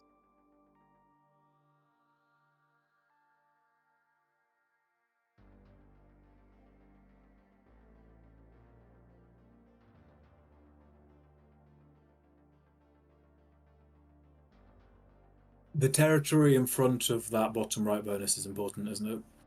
Because that's the only way into it.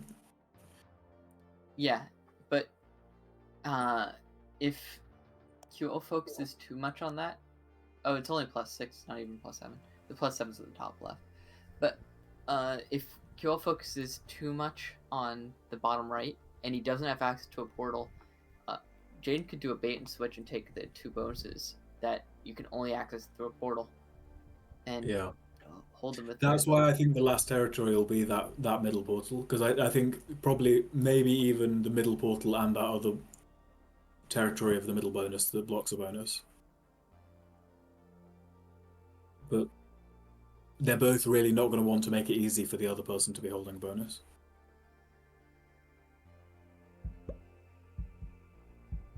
Yeah, they're very much kind of deprioritizing those bonuses with a portal inside. That interestingly creates a stack spot for Jadon in either of those two dead ends that if QL gets some more portals and connects them up to things, that Jadon could stack in one of those dead ends, attack through the portal and attack some other things. It might not be his best stack spot, but it kind of opens up an option.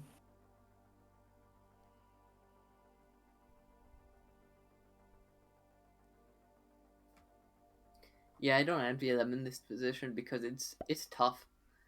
Yeah, I could really see this ending in a stack hit one way or the other, or the territory count for both players mattering a lot.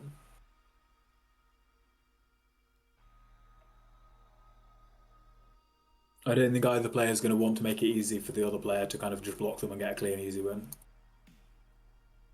Yeah, I also suspect that we're going to see a bit of slow rolling this game. A bit of slow rolling. Yeah, or I think a we've lot of seen slow that in a rolling? few of these games. Yeah, they have gone to the slow rolls quite liberally so far. How many of the games so far have been won by the first player versus the second player? Well, It's considering been- it has won every game so far, it's been half. Yeah. Yeah, I think as I said at the start of this, like you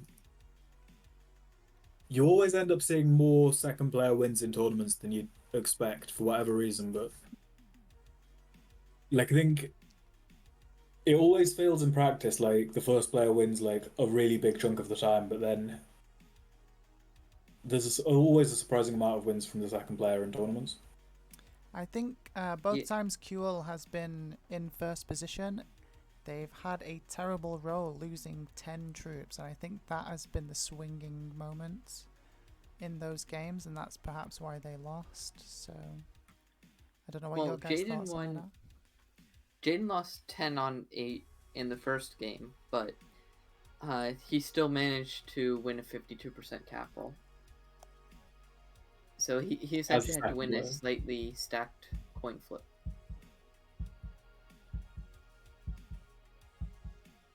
Yeah, they're still leaving those two. I think the bottom right bonus, the territory that's, I don't know what you'd call it, with just the two connections, I think is quite a good choice. Yeah, I mean they're all in some way bad, but it's like less bad than some of the other things. what I'm curious about is why Qlwl is not taking the bottom right, because it doesn't matter if you're inside the bonus. Like all the territories inside the bonus don't matter when they take it. What matters is the territories outside the bonus. Yeah, I think it's because, yeah, see here, he could, like, if it had the two, would have been nicer than the one that connected to more things. I think it's probably because he doesn't want to like have a line of himself inside and also have the territory outside, so that Jadon just has like a ridiculously safe run from inside the dead end all the way out to like He holding wants, it. he Yeah, wants but to he force some can do splits well. in there. I think that Qlwl's gonna end up split stacking. Yeah, either that or he's gonna have to like put his troops in danger if he wants to prevent these bonuses. Okay, here's the big question. Does he choose? I think he chooses the one on the right here, but you were saying he'll choose the one on the left. Yeah. Who is gonna be correct?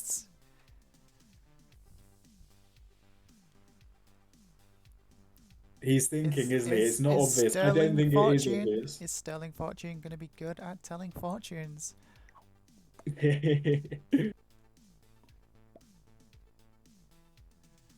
Come on. Vindicate me. This competition now between these two commentators, far more important than the actual grand final. Sterling Fortune takes the prediction. Glad I didn't risk any risk spots.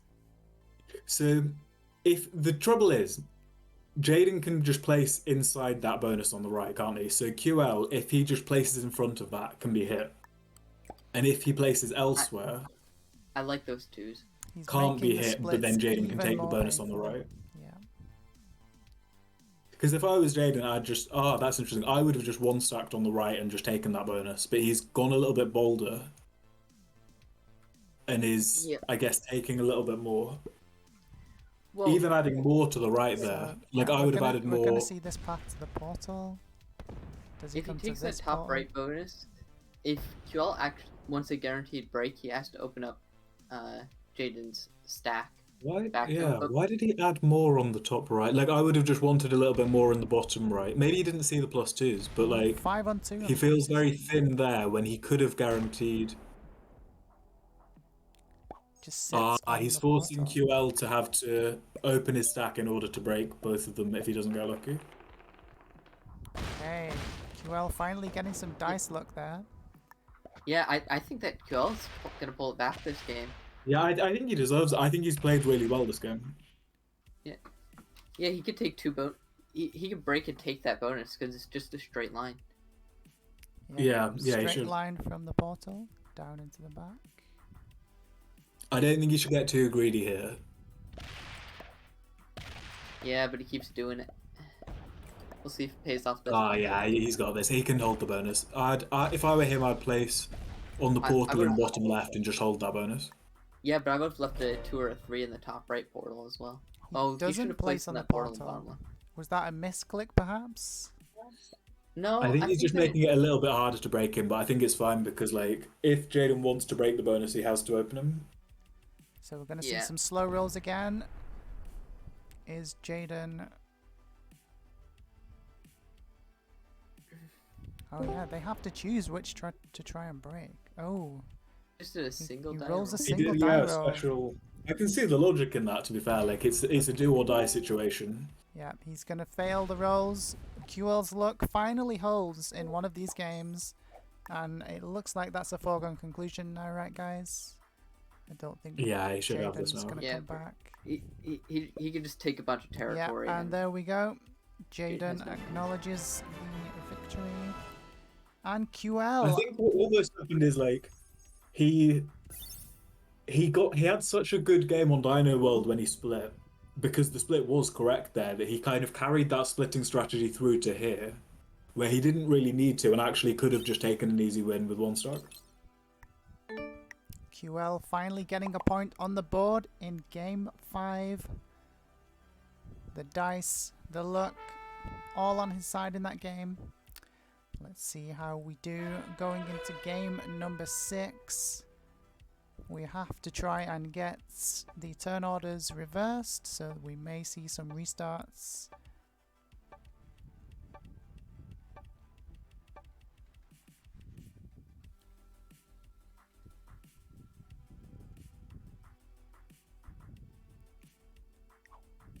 It's always good, isn't it, to going into a map to win the first one going second and then have the confidence that you'll have the turn order advantage in your favor for the next game.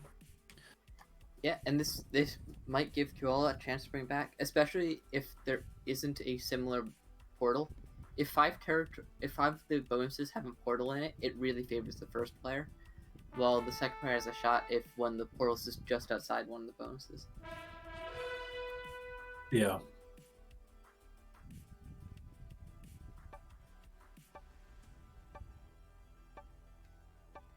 The twos in the dead ends was nice as well. I think it really worked well with the fact that Jadon had split as well. Like if he'd had like all his troops there, I think that he would have just kind of cut through those twos like a knife through butter. Whereas actually he got down to like a 5v2 to try and finish that bonus off, and at that point like it did mean he was quite open for the break, but also that he maybe could have even lost that 5v2. This Yeah, time but- around, it looks and like also- the blizzards are going to be much less impactful. Also, Jin probably made the portals. Jin probably left made it split down to that 13 in the bottom right so that he would be able to do 2v1s to clear Qlwl out. But because he had to do 5v2s, it made it a lot harder. Yeah.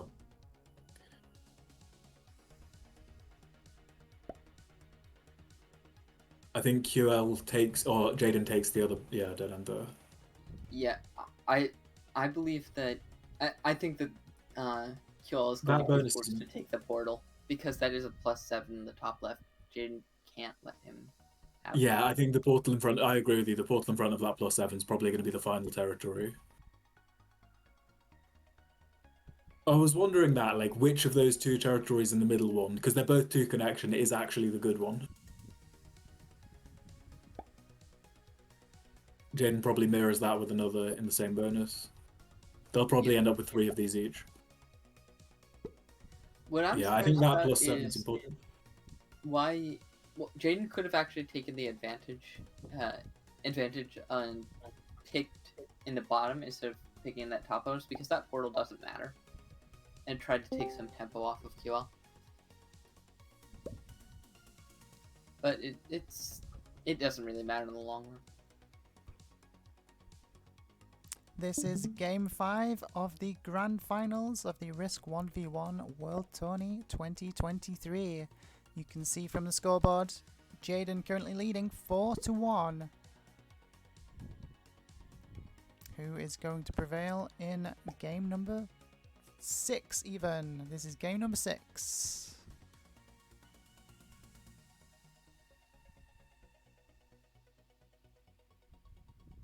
So the bonus that jumps out is the +7. The Qlwl could just go straight for that, but as a result, I think Jadon's going to make him take the portal in front of it. And if he does, then all of a sudden that +7 isn't really appealing for Qlwl to take because it's easy to break. And then that kind of shifts the weight towards the bottom left bonus that doesn't have a portal. Like, is there a way Qlwl could make Jadon place in front of that and then take the bonus and it'd be hard to break?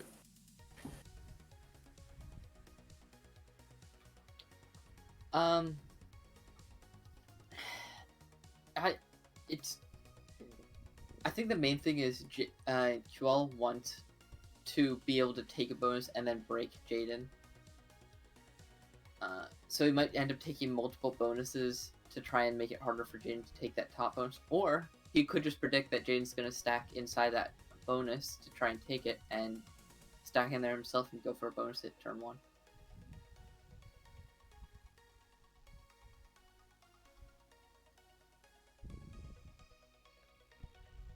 I'd be surprised if the last 2 territories aren't that portal on the left as the final territory, and the territory just below that as the one just before it.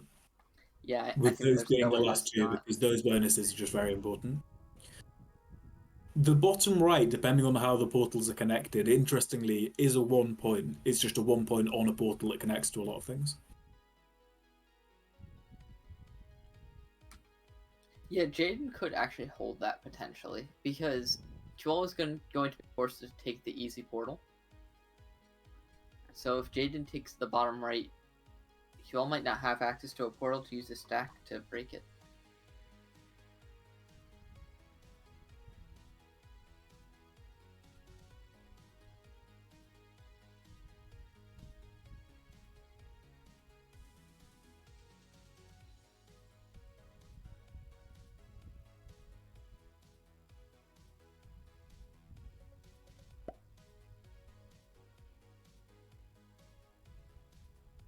Yeah, I like that play. He's kind of placing inside the bonuses that he thinks aren't important. He, for some reason, seems to prefer the more connected territory that's just inside the bonus rather than the 2 connection territory that's like on the edge of it.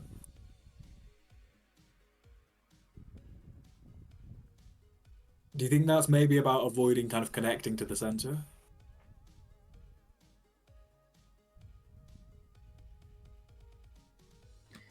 Yeah, that probably also gives him more options, with more territories to hit.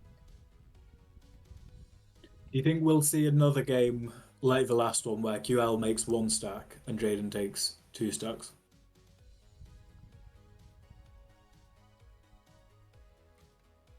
Maybe. I can see it happening. I could see Jadon trying to play the bonus breaking strategy. It's tough because both methods exist on this map.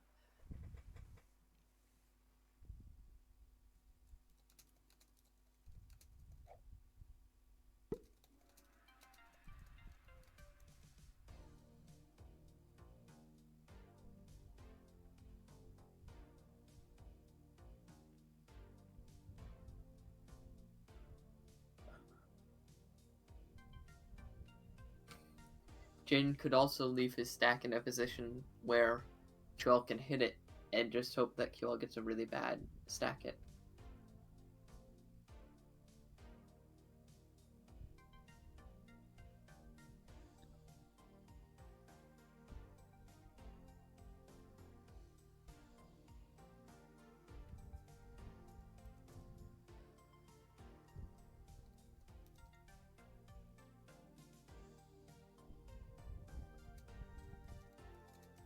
It'll be interesting as the games go on to see whether either of them lose any stamina, because so far I've not actually spotted any major blunders from either player. But you do. I think the more games that go on, the more common it is that you'll just see the players like physically their mind starts to get tired, and you'll see mistakes that they would know are mistakes and that other people would know are mistakes, but they're just in the implementation is tough.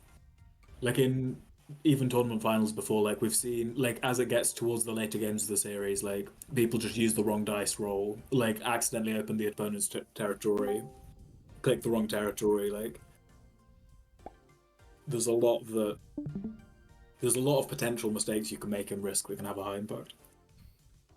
Yeah, I'd be interested to see if they ask for a like 5-10 minute break at some point. It realistically. Yeah, I mean, I would at this point. Yeah, it 10 games is too much, at least for me with this series. I need to get up, stretch, walk around. Yeah, like the original suggestion for the final was that we just play every single map, which I guess is 14 maps times 2, and just see like who's the winner. But like that would be like so many games, it would just be crazy. So I think we had to put in the wheel spin and just cut it down a little bit. Yeah, I mean, 10 that games does sound interesting. is a lot, definitely. I would be interested in doing that at some point, but it would, like, we would have to say the finals is going to be over like 2 or 3 days. Yeah, it would. Yeah, because I like even just for this, I think they're having a little bit of trouble getting something scheduled that could work for the players. What is the reasoning behind there being so many games in the finals? Because the whole tournament depends on like the winner of the tournament is the winner of the final, rather than just the winner of the tournament is the person with the most total points. Everything kind of hinges on this, and there's quite a lot of luck in any individual game, so you just need a nice solid sample size to ensure that kind of the luck can average out a little bit for both players. Yeah, and there's also different game styles. Like some people are better at world dom, some people are better at caps, and you don't want to be so heavily balanced one way or the other that that player just wins.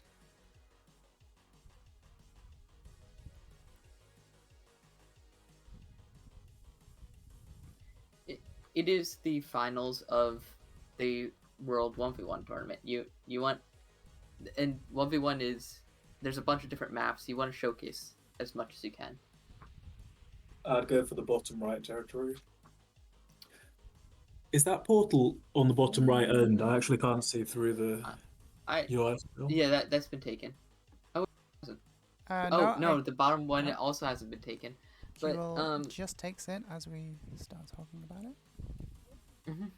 I actually think I prefer taking the middle, considering that Qlwl's likely going to have to take the portal.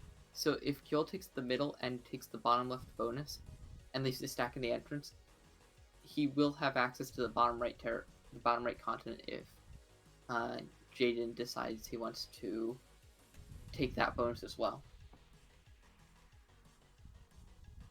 I think it's quite a standard Qlwl play though, isn't it? Like he quite likes to keep himself spread out, even if it means choosing a territory that individually wouldn't be the one that you'd pick. Because like here you can see that he's got Jadon on both sides of him, so he's just created an extra spot that he's existing on the map. I wonder And I if think in a few of his games, like, that's definitely a theme that he likes to be in a lot of places. I'm curious why he took that. I wonder if they can't see that the bottom portal hasn't been taken due to the UI. Yeah, I mean, I can't, besides the fact that you said it, I can't see Yeah, the bottom... doing that one at all. Is it just because it says question mark? Well, no, because all of Jade's territories say that, but the portal is just so large. That bottom territory hasn't been taken. I believe Jadon Qlwl just took it, I believe. No, Qlwl... No, Jadon just took the middle one. No, Qlwl should take that bottom. Isn't this the last territory choice? Oh, yeah, This is the last one. Jadon chose this territory, and now Qlwl takes this one. It's hard to tell. It is, yeah. I think you can reduce the UI scale a little bit, can't you, with portals? Yeah. So as expected, he did choose that territory last, because I think that probably is the single most important territory here. Yeah. And just to recap, As QL had place why in is the this, entrance to the bottom left bonus. Why is this territory the most important territory? Just to recap for the viewers. Because Oh. the +7 is the most valuable bonus, and it blocks that bonus. And on top of that, it's also a portal, so it connects to so much of the map. So Jadon did go for a two stack again. Oh, Or, that's oh, because he just Oh. lost 16 on a 13. That's unfortunate. Yeah. so Another he- bad he roll. will split. still Did be able to- QL split as well, or did he actually do one stack again, but then added his deployment troops somewhere else? So Jadon really likes to two stack split, whereas QL's been very focused on the one stack approach. He's contemplating here, isn't he? Does he want to get one more territory, putting his opponent on 14, costing a troop, or like save the fortify to defend the bottom? I think that one extra troop is quite nice though. By taking him down from 15 territories to 14, instead of 5 troop deployment, he only gets +4.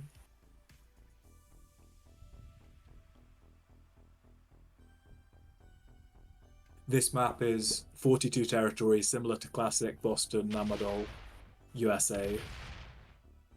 And then with the 3 portals, brings it down to 39.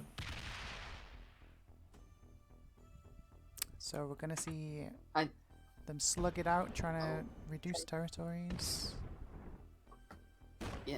Yeah, I think he has. Yeah, I think James they're was both not quite there in terms of holding a bonus. So actually, I think either of them probably does have a chance if they can get enough dice and enough good cards. It will come down to It's a little stats. bit in QL's favour just because he just has more troops. But the kind of +2 to the second player is keeping Jadon in this game. Yeah, well, Qlwl has to do a 6v3 and then hit a 1. I don't see a better way of breaking both bonuses. How much is at the front of that bonus? It's a 3. He split off a 3. Ah, yeah. So yeah, he would have had. Yeah. So yeah, like again, like he could have lost that. 6v3 is what, about 90%. Yeah. Now Qlwl needs to do one of those 3v1s just to knock Jadon down one more troop. Yeah, Jadon's got a lot of territory actually. Yeah, he's He's on got 21. QL's trying to take him down to 20. But if he holds 21, that's 7 troops just off territory. Yeah. And if he All holds, of a but if he sudden, holds that's- 20, I think that It- bad it's roll still- from QL might have. He doesn't want him to start on 20 territories. Like he's trying to get him down to. yeah, but I don't see Yeah, a way. yeah, he can't now. Like, so he gets a nice big +6, which it can even he can even get more territory now to get more troops from that. So it looks like Jadon has the slight advantage at the moment. The card trades when Yeah, they come the in only could thing he change doesn't have things. is he's a card behind because he's the second player. Yeah. But So yeah, he has more territories and more troops. It feels like. card's gonna make Yeah, now a he should- big difference. He should just focus on taking territories and knock him down. Yeah, so he's on 18 territories, 17. I- Can he get him below 15? I don't think he Not can. easily. If he had Not actually, anymore. if he hadn't focused on taking his bonus and instead had taken Oh, start in the middle. he oh, could've he was. actually- Did you see that? He I actually did, he yeah. used a special roll to try and get the extra territory. Yeah, Yeah. he just rolled a single dice into there and was Yeah. able to get It's 2 rolls off. it's the second time we've seen him use a single dice in this match, isn't it? I don't think we've seen QL do any single dice plays. Ooh, loses 3. That's unfortunate, and he can't go that way. He wants Does to, he but still he can't. have that? What was it you said? There was a. Yeah, he There's- still has a there is 3 in there. still a 3 guard on there. Oh, Oh, never mind. see, it's tough, isn't it? Like remembering the fog territories, and I think especially when you're playing, it's so easy to. Yeah, he must have fortified that 3 onto this Yeah, portal. well, by at the end of his surprise. turn.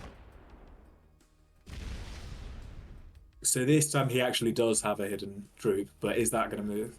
And the arrows as well on the fortify, I don't think always show you exactly how it actually moves. Sometimes they can be a little bit surprising. Okay, so we see 2 come to this portal. Another 90. I think 1%. I think there might be Oh. some still on this territory. Maybe that's a 2 as well. Ooh, this is rough. Was it Yeah, he Jadon or does. QL who last time had to do the 6v3 break on this? It was QL. It's the second time he's been put in that position, but he's kind of managed to pull it off. Oh, he has no set on And he 4. has no turn on 4. He's I kind of think- looking at what his territories are, there, aren't they? Emphasizing to the people watching the stream like that it is just like it's just unlucky that he doesn't have that. Yeah, And he doesn't. I think Jadon is going to take this one. With the Yeah. no set on 4, I don't think Qlwl is going to be able to recover. No, because Jadon traded on 3, didn't he? Like even if Qlwl grits his teeth and makes it through this turn, there's then even like another turn after that that he still won't There have the is, where cards for. Jadon is going to be holding so much and get so many troops. I think Jadon was right to trade there, wasn't he? Because like he's taking the risk that if Qlwl had the trade on 4, Qlwl would get the bigger trade. But I think it's worth it to take down the troops now and bring him to 11, and also take the territories for yourself. And on top also of that, he then took- there's that chance that Qlwl can't trade. Yeah, I He don't also think... took all the portals, so yeah, Qlwl Qlwl cannot Yeah, break he's in a those. really tight squeeze here. Can't plus break Yeah. those. 3 6%, and then it'd have to go through the 1. That's just tough, isn't it, on the cards? Because it is probably more than 2/3 chance that Qlwl would have had a trade on 4 there. And then a little bit more than a third chance that Jadon had it. And we see Jadon Yeah, and he had all take those plus game 2s. number 6. Yeah. So That was interesting as well, because I think this map, particularly Supermax, is often considered quite first player heavy. To then see 2 games in a row that were won by the second player at a very high level of play from both players. speaking of first player heavy, So, I believe this is now match point for Jadon. If they can win this next game, they take the title. I believe that's correct. Yeah, that's right. So he's on 5 points. They're playing a best of 10, so if he gets the... Is that right? 5 points? Yeah, the current And score then, is if he goes 5 up to to 6, 1. then Qlwl can't win this set of 10. And yeah, I mean, it's a kind of surprising underdog outcome almost for Jadon here, coming up from... He was on 23 points, Qlwl was on 26.5. Jadon won the tiebreaker game against Frail 2-0, bringing him up to facing Qlwl, and he might even now get first place from the lower points.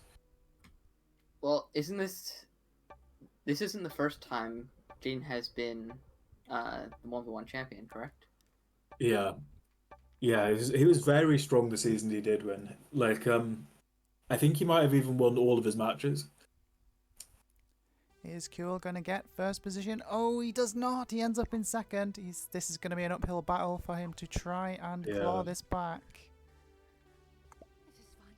Tricky blizzards as well, because That is a those 1 point blizzards hold. simultaneously turn Harbour Islands into a 1 border, Yeah, and 1 the point hold down that here. other bonus into a 2 border, waterfront into a 2 border.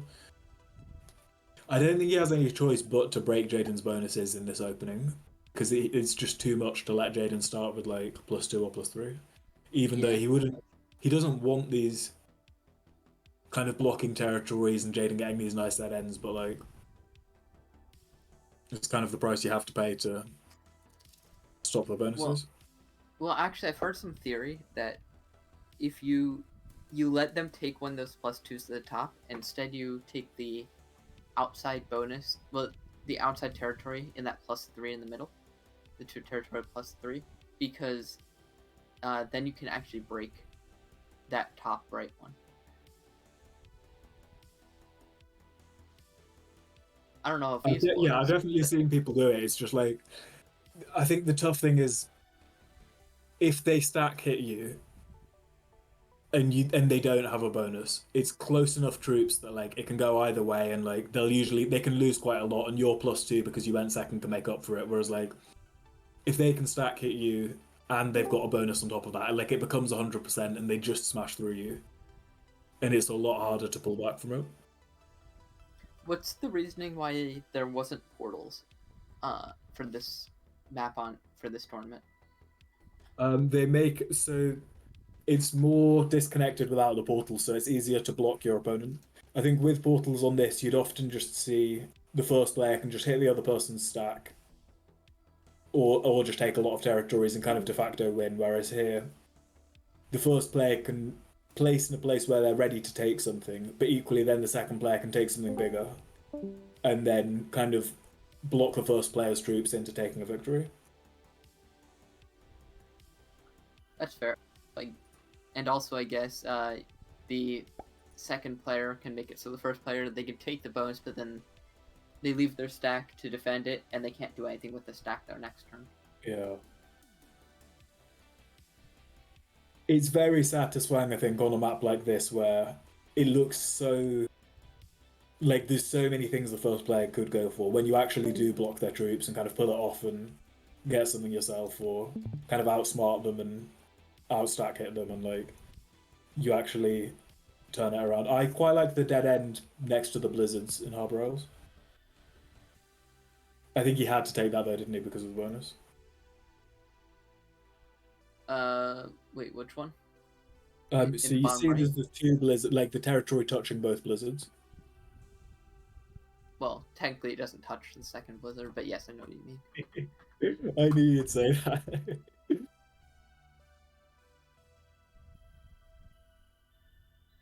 I don't know what word means touching it but not passing through it in a territory sense. Next to? Adjacent.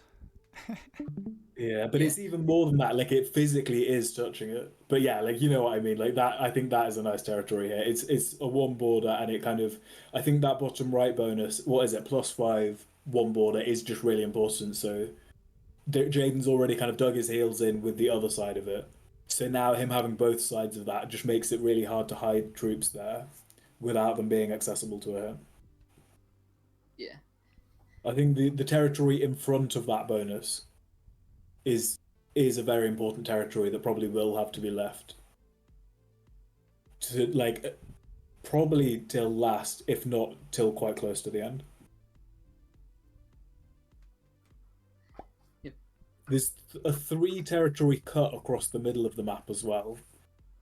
That if, like, either player completely cuts off the middle, it could be interesting if one of the other players is able to, like, take one side of the map, which I've kind of seen that happen before.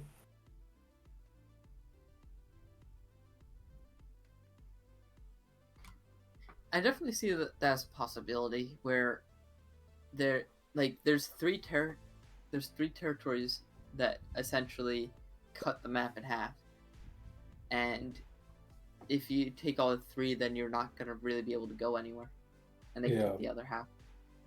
There's so many just weird, obscure combinations that you can pull off on this if your opponent makes the wrong, very particular mistake. Like, I've held the, like, just with the right blizzards and the opponent blocking themselves in the right place, and I took the right other bonuses, that I somehow managed to hold the +10 for a turn as the second player, just because, like, they were busy breaking my other stuff, and then I defended it just right, and it, you know, it held up. And there's so many different areas of this map that are important to think about. Yeah. There'll always be something left that you can kind of surprise them with and take that victory.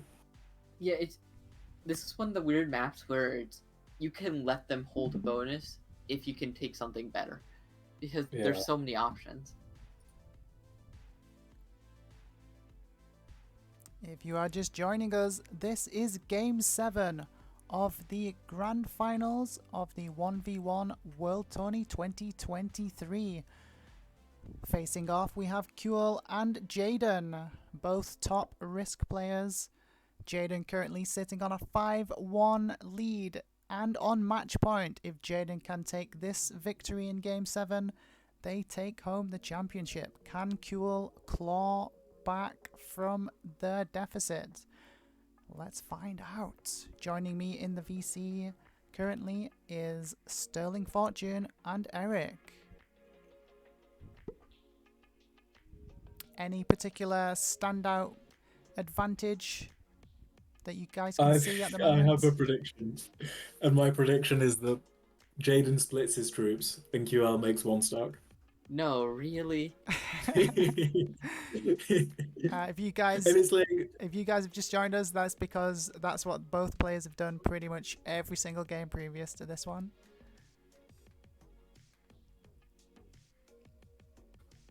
And it works really well on this map as well because there's many different positions that Jadon can hold with a split stack.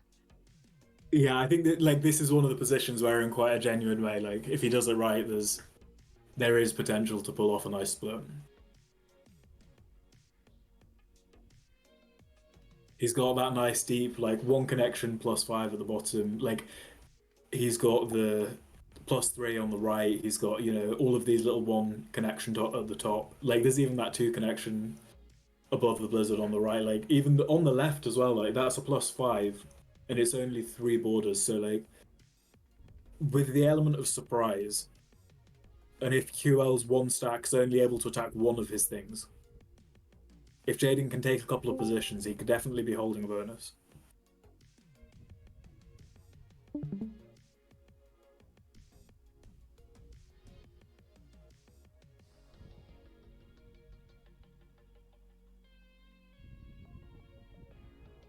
I think actually, like that particular blizzard that's above Harbour Islands, I've said this before when it's come up at other times, but like I think that's probably the single hardest blizzard to be facing as the second player on this. It's not only creating Harbour Isles as that one territory connection for the +5, but also cuts the other into a 2-point. Yeah, I can see that. I think Are Ql's you sure it's not the one above that though?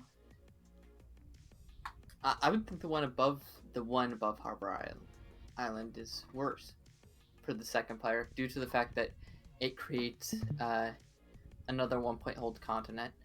Yeah, or like sometimes you literally will see both of those as well. Like that's probably the craziest. Is that when it's just like everything is like some ridiculous. Yeah, and that doesn't help the second player either, considering the second player is going to take that territory that blocks the 2 1-point hold continents in the top right. Yeah, this is looking really bleak for Ql in terms of the position. I think he'll have to outsmart Jadon on troops if he's gonna get this, because if you look on the bottom right, Jadon has both of the dead ends and Ql has both of like the connected territories. So if Ql were to place on the territory in front of that bonus, Jadon could literally just stack in either of those dead ends and just take this bonus unbreakably. And then if Ql were to stack on it, just hit the stack. So I think Ql will have to avoid that territory and just force Jadon to take it last, which means they'll have to take some of the other bad territories on the map. One thing I have noticed though is Jadon is 1 territory away from cutting the map in half. Yeah, I think that could give him something to work with. The right-hand side, Jadon's, like, because of the forcing picks as well, is just looking quite strong. Like, there's both of those 1-point bonuses. He could, like, just put some troops in. Yeah, and then he could just leave 2s in the bottom right islands, so that Qlwl can't take that, and then even if he's blocked off from his main stack is blocked off from the right hand side, he'll get so many troops that he'll be able to break whatever Qlwl takes. It's going to come down to I could honestly the play phase. see a victory where he just hits the stack and it just isn't enough, and he just loses from like just not having enough troops. Because you see that on this, like even if you defeat the stack, if you don't defeat it by enough troops, it's like sometimes because the second player's getting +2, they can take territories. Like it can, if the dice aren't nice, can quickly go against the first player. Yeah, that bad roll for Qlwl in the game just previous to this one was pretty much game ending, I think. Jadon was just able to snowball from that point onward. Yeah, and he had attacker's advantage. That's the crazy thing as well, is that like it helps to be the attacker, but it's definitely not a certainty that you'll win just because you're the player attacking. Yeah, I think Jadon has definitely seen the better end of the RNG in this grand finals. If I were him, I'd either pick the territory, the kind of more middling territory above the blizzard, or the leftmost territory. So you think he's going to choose this one or this one? And Sterling Fortune continues to be on the ball with telling fortunes. Fortune by name, fortune by nature. I mean, that one made a lot of sense. It does. Yeah, in a way, it's perhaps easier to predict in a final what they'll pick because you can just say a good, like the best territory, and they'll probably pick it. Whereas it's like if you're trying to predict what a noob would do, sometimes like they almost don't have a logic. Ooh. Oh wait. It Yeah, doesn't matter that's which the one one I does. thought was quite good. Yeah, both of them. It doesn't really matter because Oh, I wouldn't go I there. I wouldn't pick that definitely wouldn't go there. no, but we did discuss fatigue as a potential option, as a potential thing. Good luck. Yeah. Qlwl must He's be just feeling willing the to take a pressure. stack hit at this point. Qlwl must be feeling He's so like- much pressure right now. 5-1 down. They know Yeah. if they lose this one, it's all over. I know if I were in Qlwl's place, I would be completely nerve-wracked right now. Yeah, but also if Jadon doesn't stack down in the bottom right because he thinks that Qlwl's gonna stack over there, Qlwl could outplay him.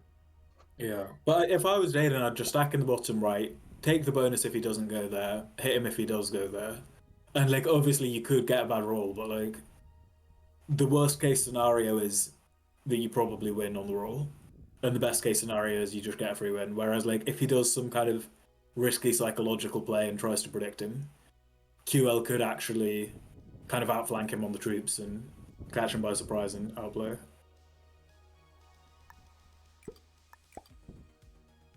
Yeah, classic QL, Yeah. just picking the No, best territory. no to place his hesitation troops in. there. Just whacks. Yeah. Places a little roadblock up in the top right, but all the troops then down in the bottom territory. Oh, Jadon is Jadon going for fully the quick commit. Could go either win. way because yeah, it's like if Jadon takes this role, it's not by any means certain. He's gonna be, yeah, I think that's like especially if he loses 80%. a troop on the way. But even then, like he's I think he's in a Quite position where he can fine. just go for it though, can't he? Gets a Still decent goes roll. positive. it's gonna be tricky for QL to break both of these. I think. I think he tries to knock him under 15 territories, right? I don't. Yeah, probably, but he doesn't need to do the 4v2. I think he would do the 3v1. Yeah, that's what I was thinking. Arguably, I think QL's troop placement was a little better there. I think it was unfortunate for him that Jadon won a 23 versus 22 without losing too much. Yeah. I think the mistake was like he didn't have to take that territory. Like he only had to put his troops there because he took it. I think he has to go for a 5v4 and a 4v2. Yeah, that's what he's doing. Yeah, I mean he could win these. Oh, finally gets some decent luck on the dice. Oh, Oh, but then Oh, loses the no, 3-on-1. There's Oh, no time to emote. He needs to get winning.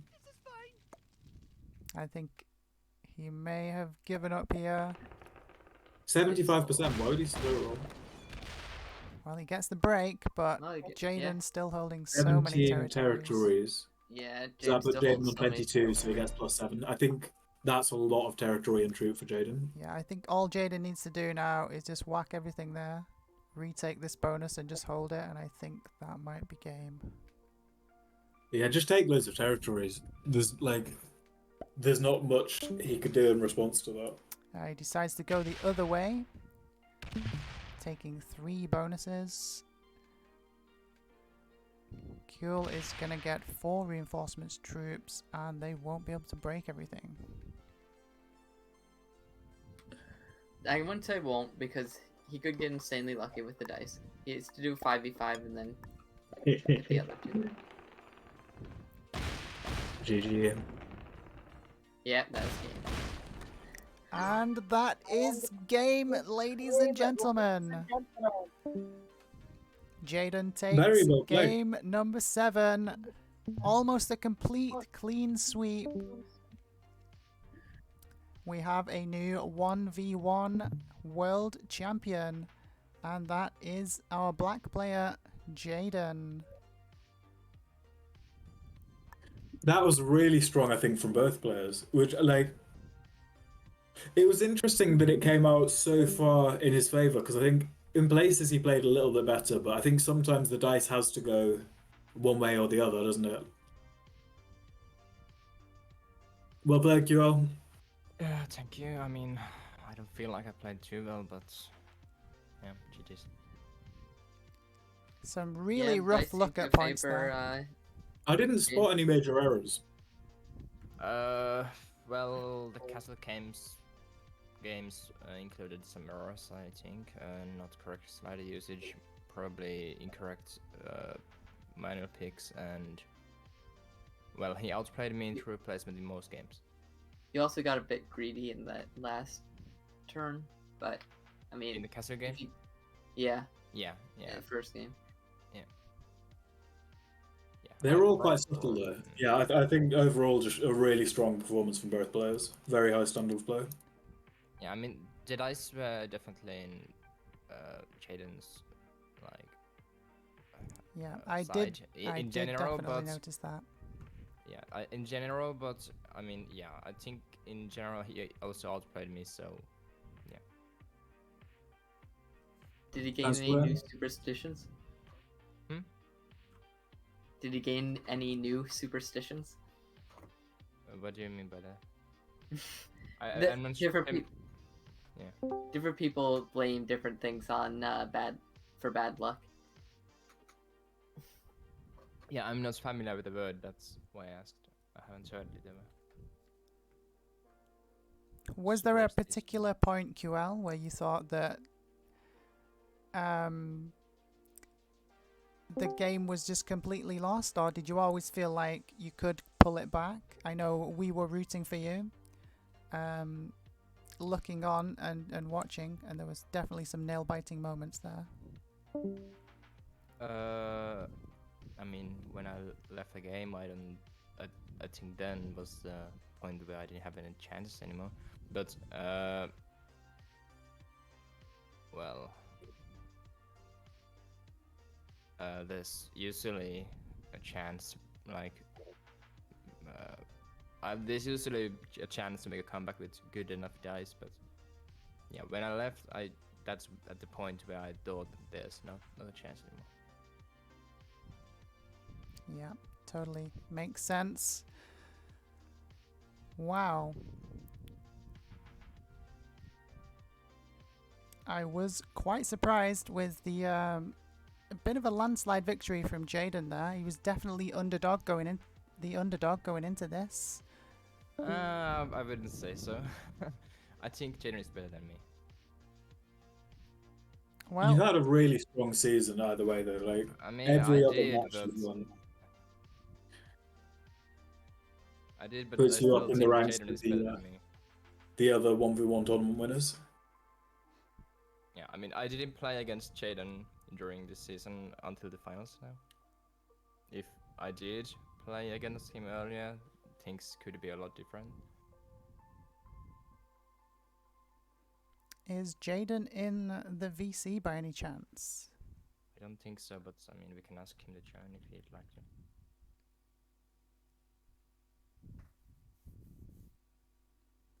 Asked him.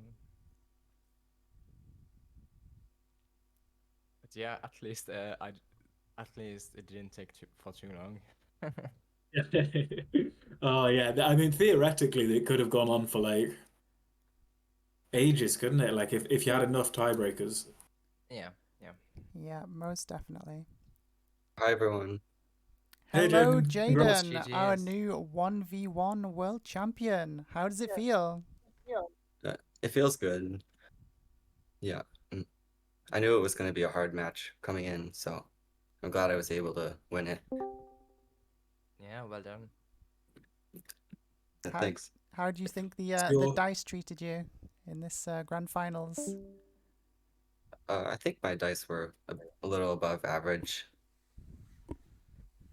It's your second time winning a tournament, isn't it? What was the last 1v1 tournament you won? I think it was spring 2022.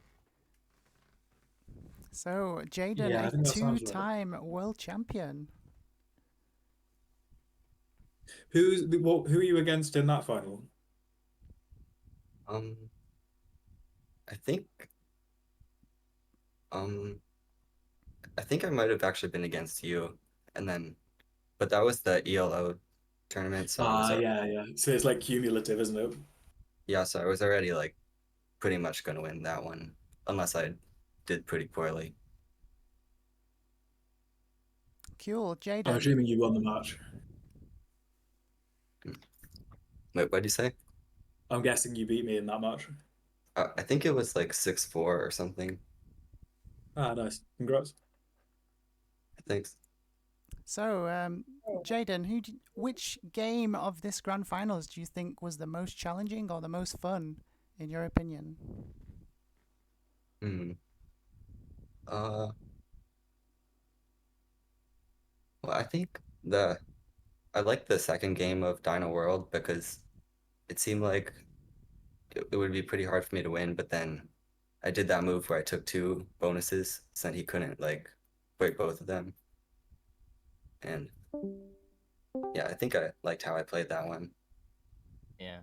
But if I was able to break the other one, I think I was in the advantage still. Because For you would anyone in have... the audience Mm. interested in getting into 1v1, do either of you have any tips on like how to get good? Well, I Like, think yeah.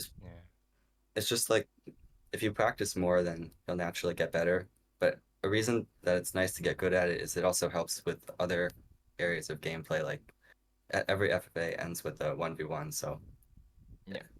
yeah, that helps. And I think it especially helps with 2v2 and 3v3 because 1v1s is like pretty much, I mean, it's luck and technical skills. And in 2v2 Yeah. and 3v3, like, it's pretty much the same thing. Yeah.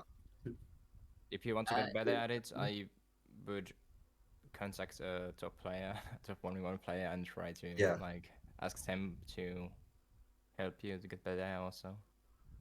When That's there how I was started actually. I remember like Yeah, way before I started running 1v1 tournaments, like when I was just a new player, like I think it was during like the 1v1 finals, just like messaging the people, like one of the guys who was in the finals and saying like, do you want to practice together to kind of help train you for the final? And like I think I was just nearly grandmaster at the point as well, but like I think I faced a decent amount of losses, but in the process of kind of helping him to train for that, it definitely helped me learn a lot as well. Yeah, I think it's like you actually can learn more from losing than winning generally. Uh-huh. Yeah, I think You just guys playing rec- with strong players is just a really great way to learn. Yeah. Do you guys recommend single stacking or splitting? It completely depends on the situation and who you are playing against. Yeah, it Well, really it we seemed depends like a lot. both we of you did had notice the a same trend. choice the entire time. Yeah, we did notice a trend between you two. One of you favoured single stacking most of the time, whereas the other one tended to split their starting stack. Yeah, I mean, Jadon likes more splitting and I like more single stacking. I know that. Why do you reckon that is? I don't know if can Jadon say any views on that. Well, I guess an advantage to splitting is it's sometimes more unpredictable, but then a risky thing about it is you're more likely to get part of your troops blitzed. But then when I'm against like a stronger opponent, I need to do some unpredictable things so that it's not just like to make it harder. Mm-hmm. But I like, think Probably, that's huge, isn't it? It's just like sometimes catching the opponent by surprise. but you know, if Yeah. I know that you will usually split, is it then a surprise? You know, like I knew that you would split in most of the cases, and I thought you would even split more in the last Boston game. That's why I put all of it down there because I thought you would have a smaller stack. But yeah, you played it well.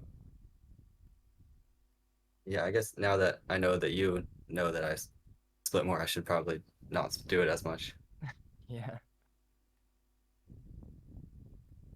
I mean, I've known it for a long time, but like it to me, it's kind of like obvious, but yeah. I guess I tend to think about it more as like each individual game, like what's best for that, Yeah. like rather than overall. So then I hadn't really noticed as much that I was splitting a lot. Yeah, but I mean, you split more than other top players, I would say. I mean, Frail splits a lot as well, I think. And Bale, actually, too.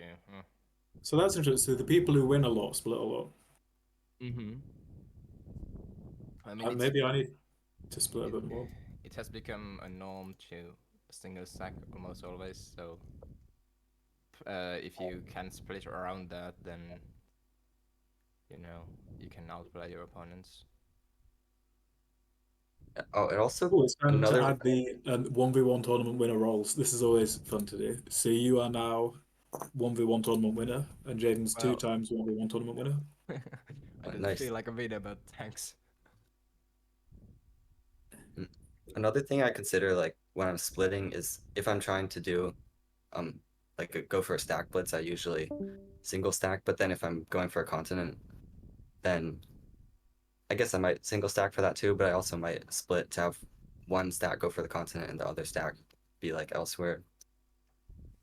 Yeah, I think that's a good shot. The other difference I noticed was you were a little bit more bold on the dice rolls with choosing like special dice rolls where you'd roll, say, like 1 or 2 of the troops, whereas I'm not sure I saw Qlwl do that. Was there a particular reason behind why you went for those special dice rolls?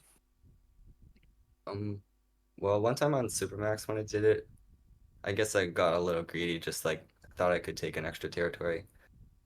I can't really think of any other specific times that I did it. Yeah, I don't know.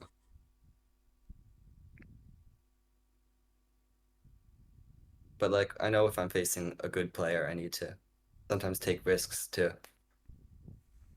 Well, it all depends on the specific game. Yeah, and the Yeah, situation in definitely. the game. Yeah, I think both like players needed to take some kind of 6v3s, 3v1s. Like sometimes there is no like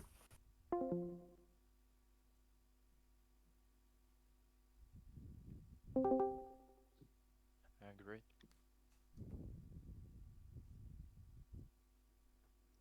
Is there anything else our champion and his unlucky opponent this time around, Qlwl? Anything else you guys wanna say before we wrap up? I would like to say that I don't feel like it was all about luck. I think Jadon outplayed me. So even though I feel like Jadon was a bit more lucky than me, yeah, I wouldn't say I'm an unlucky opponent.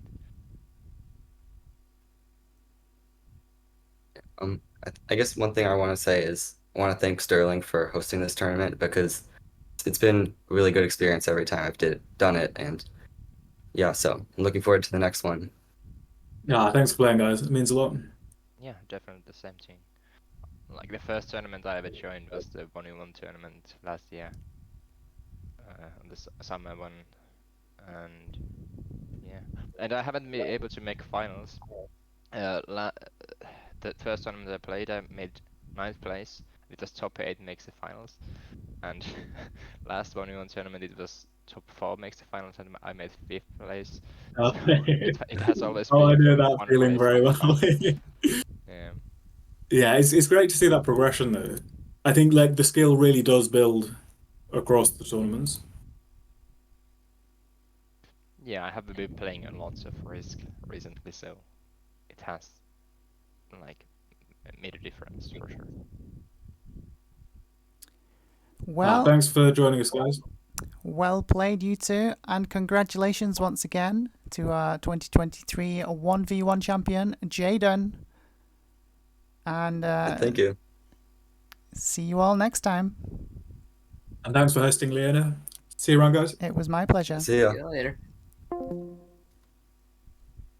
And that is a GG.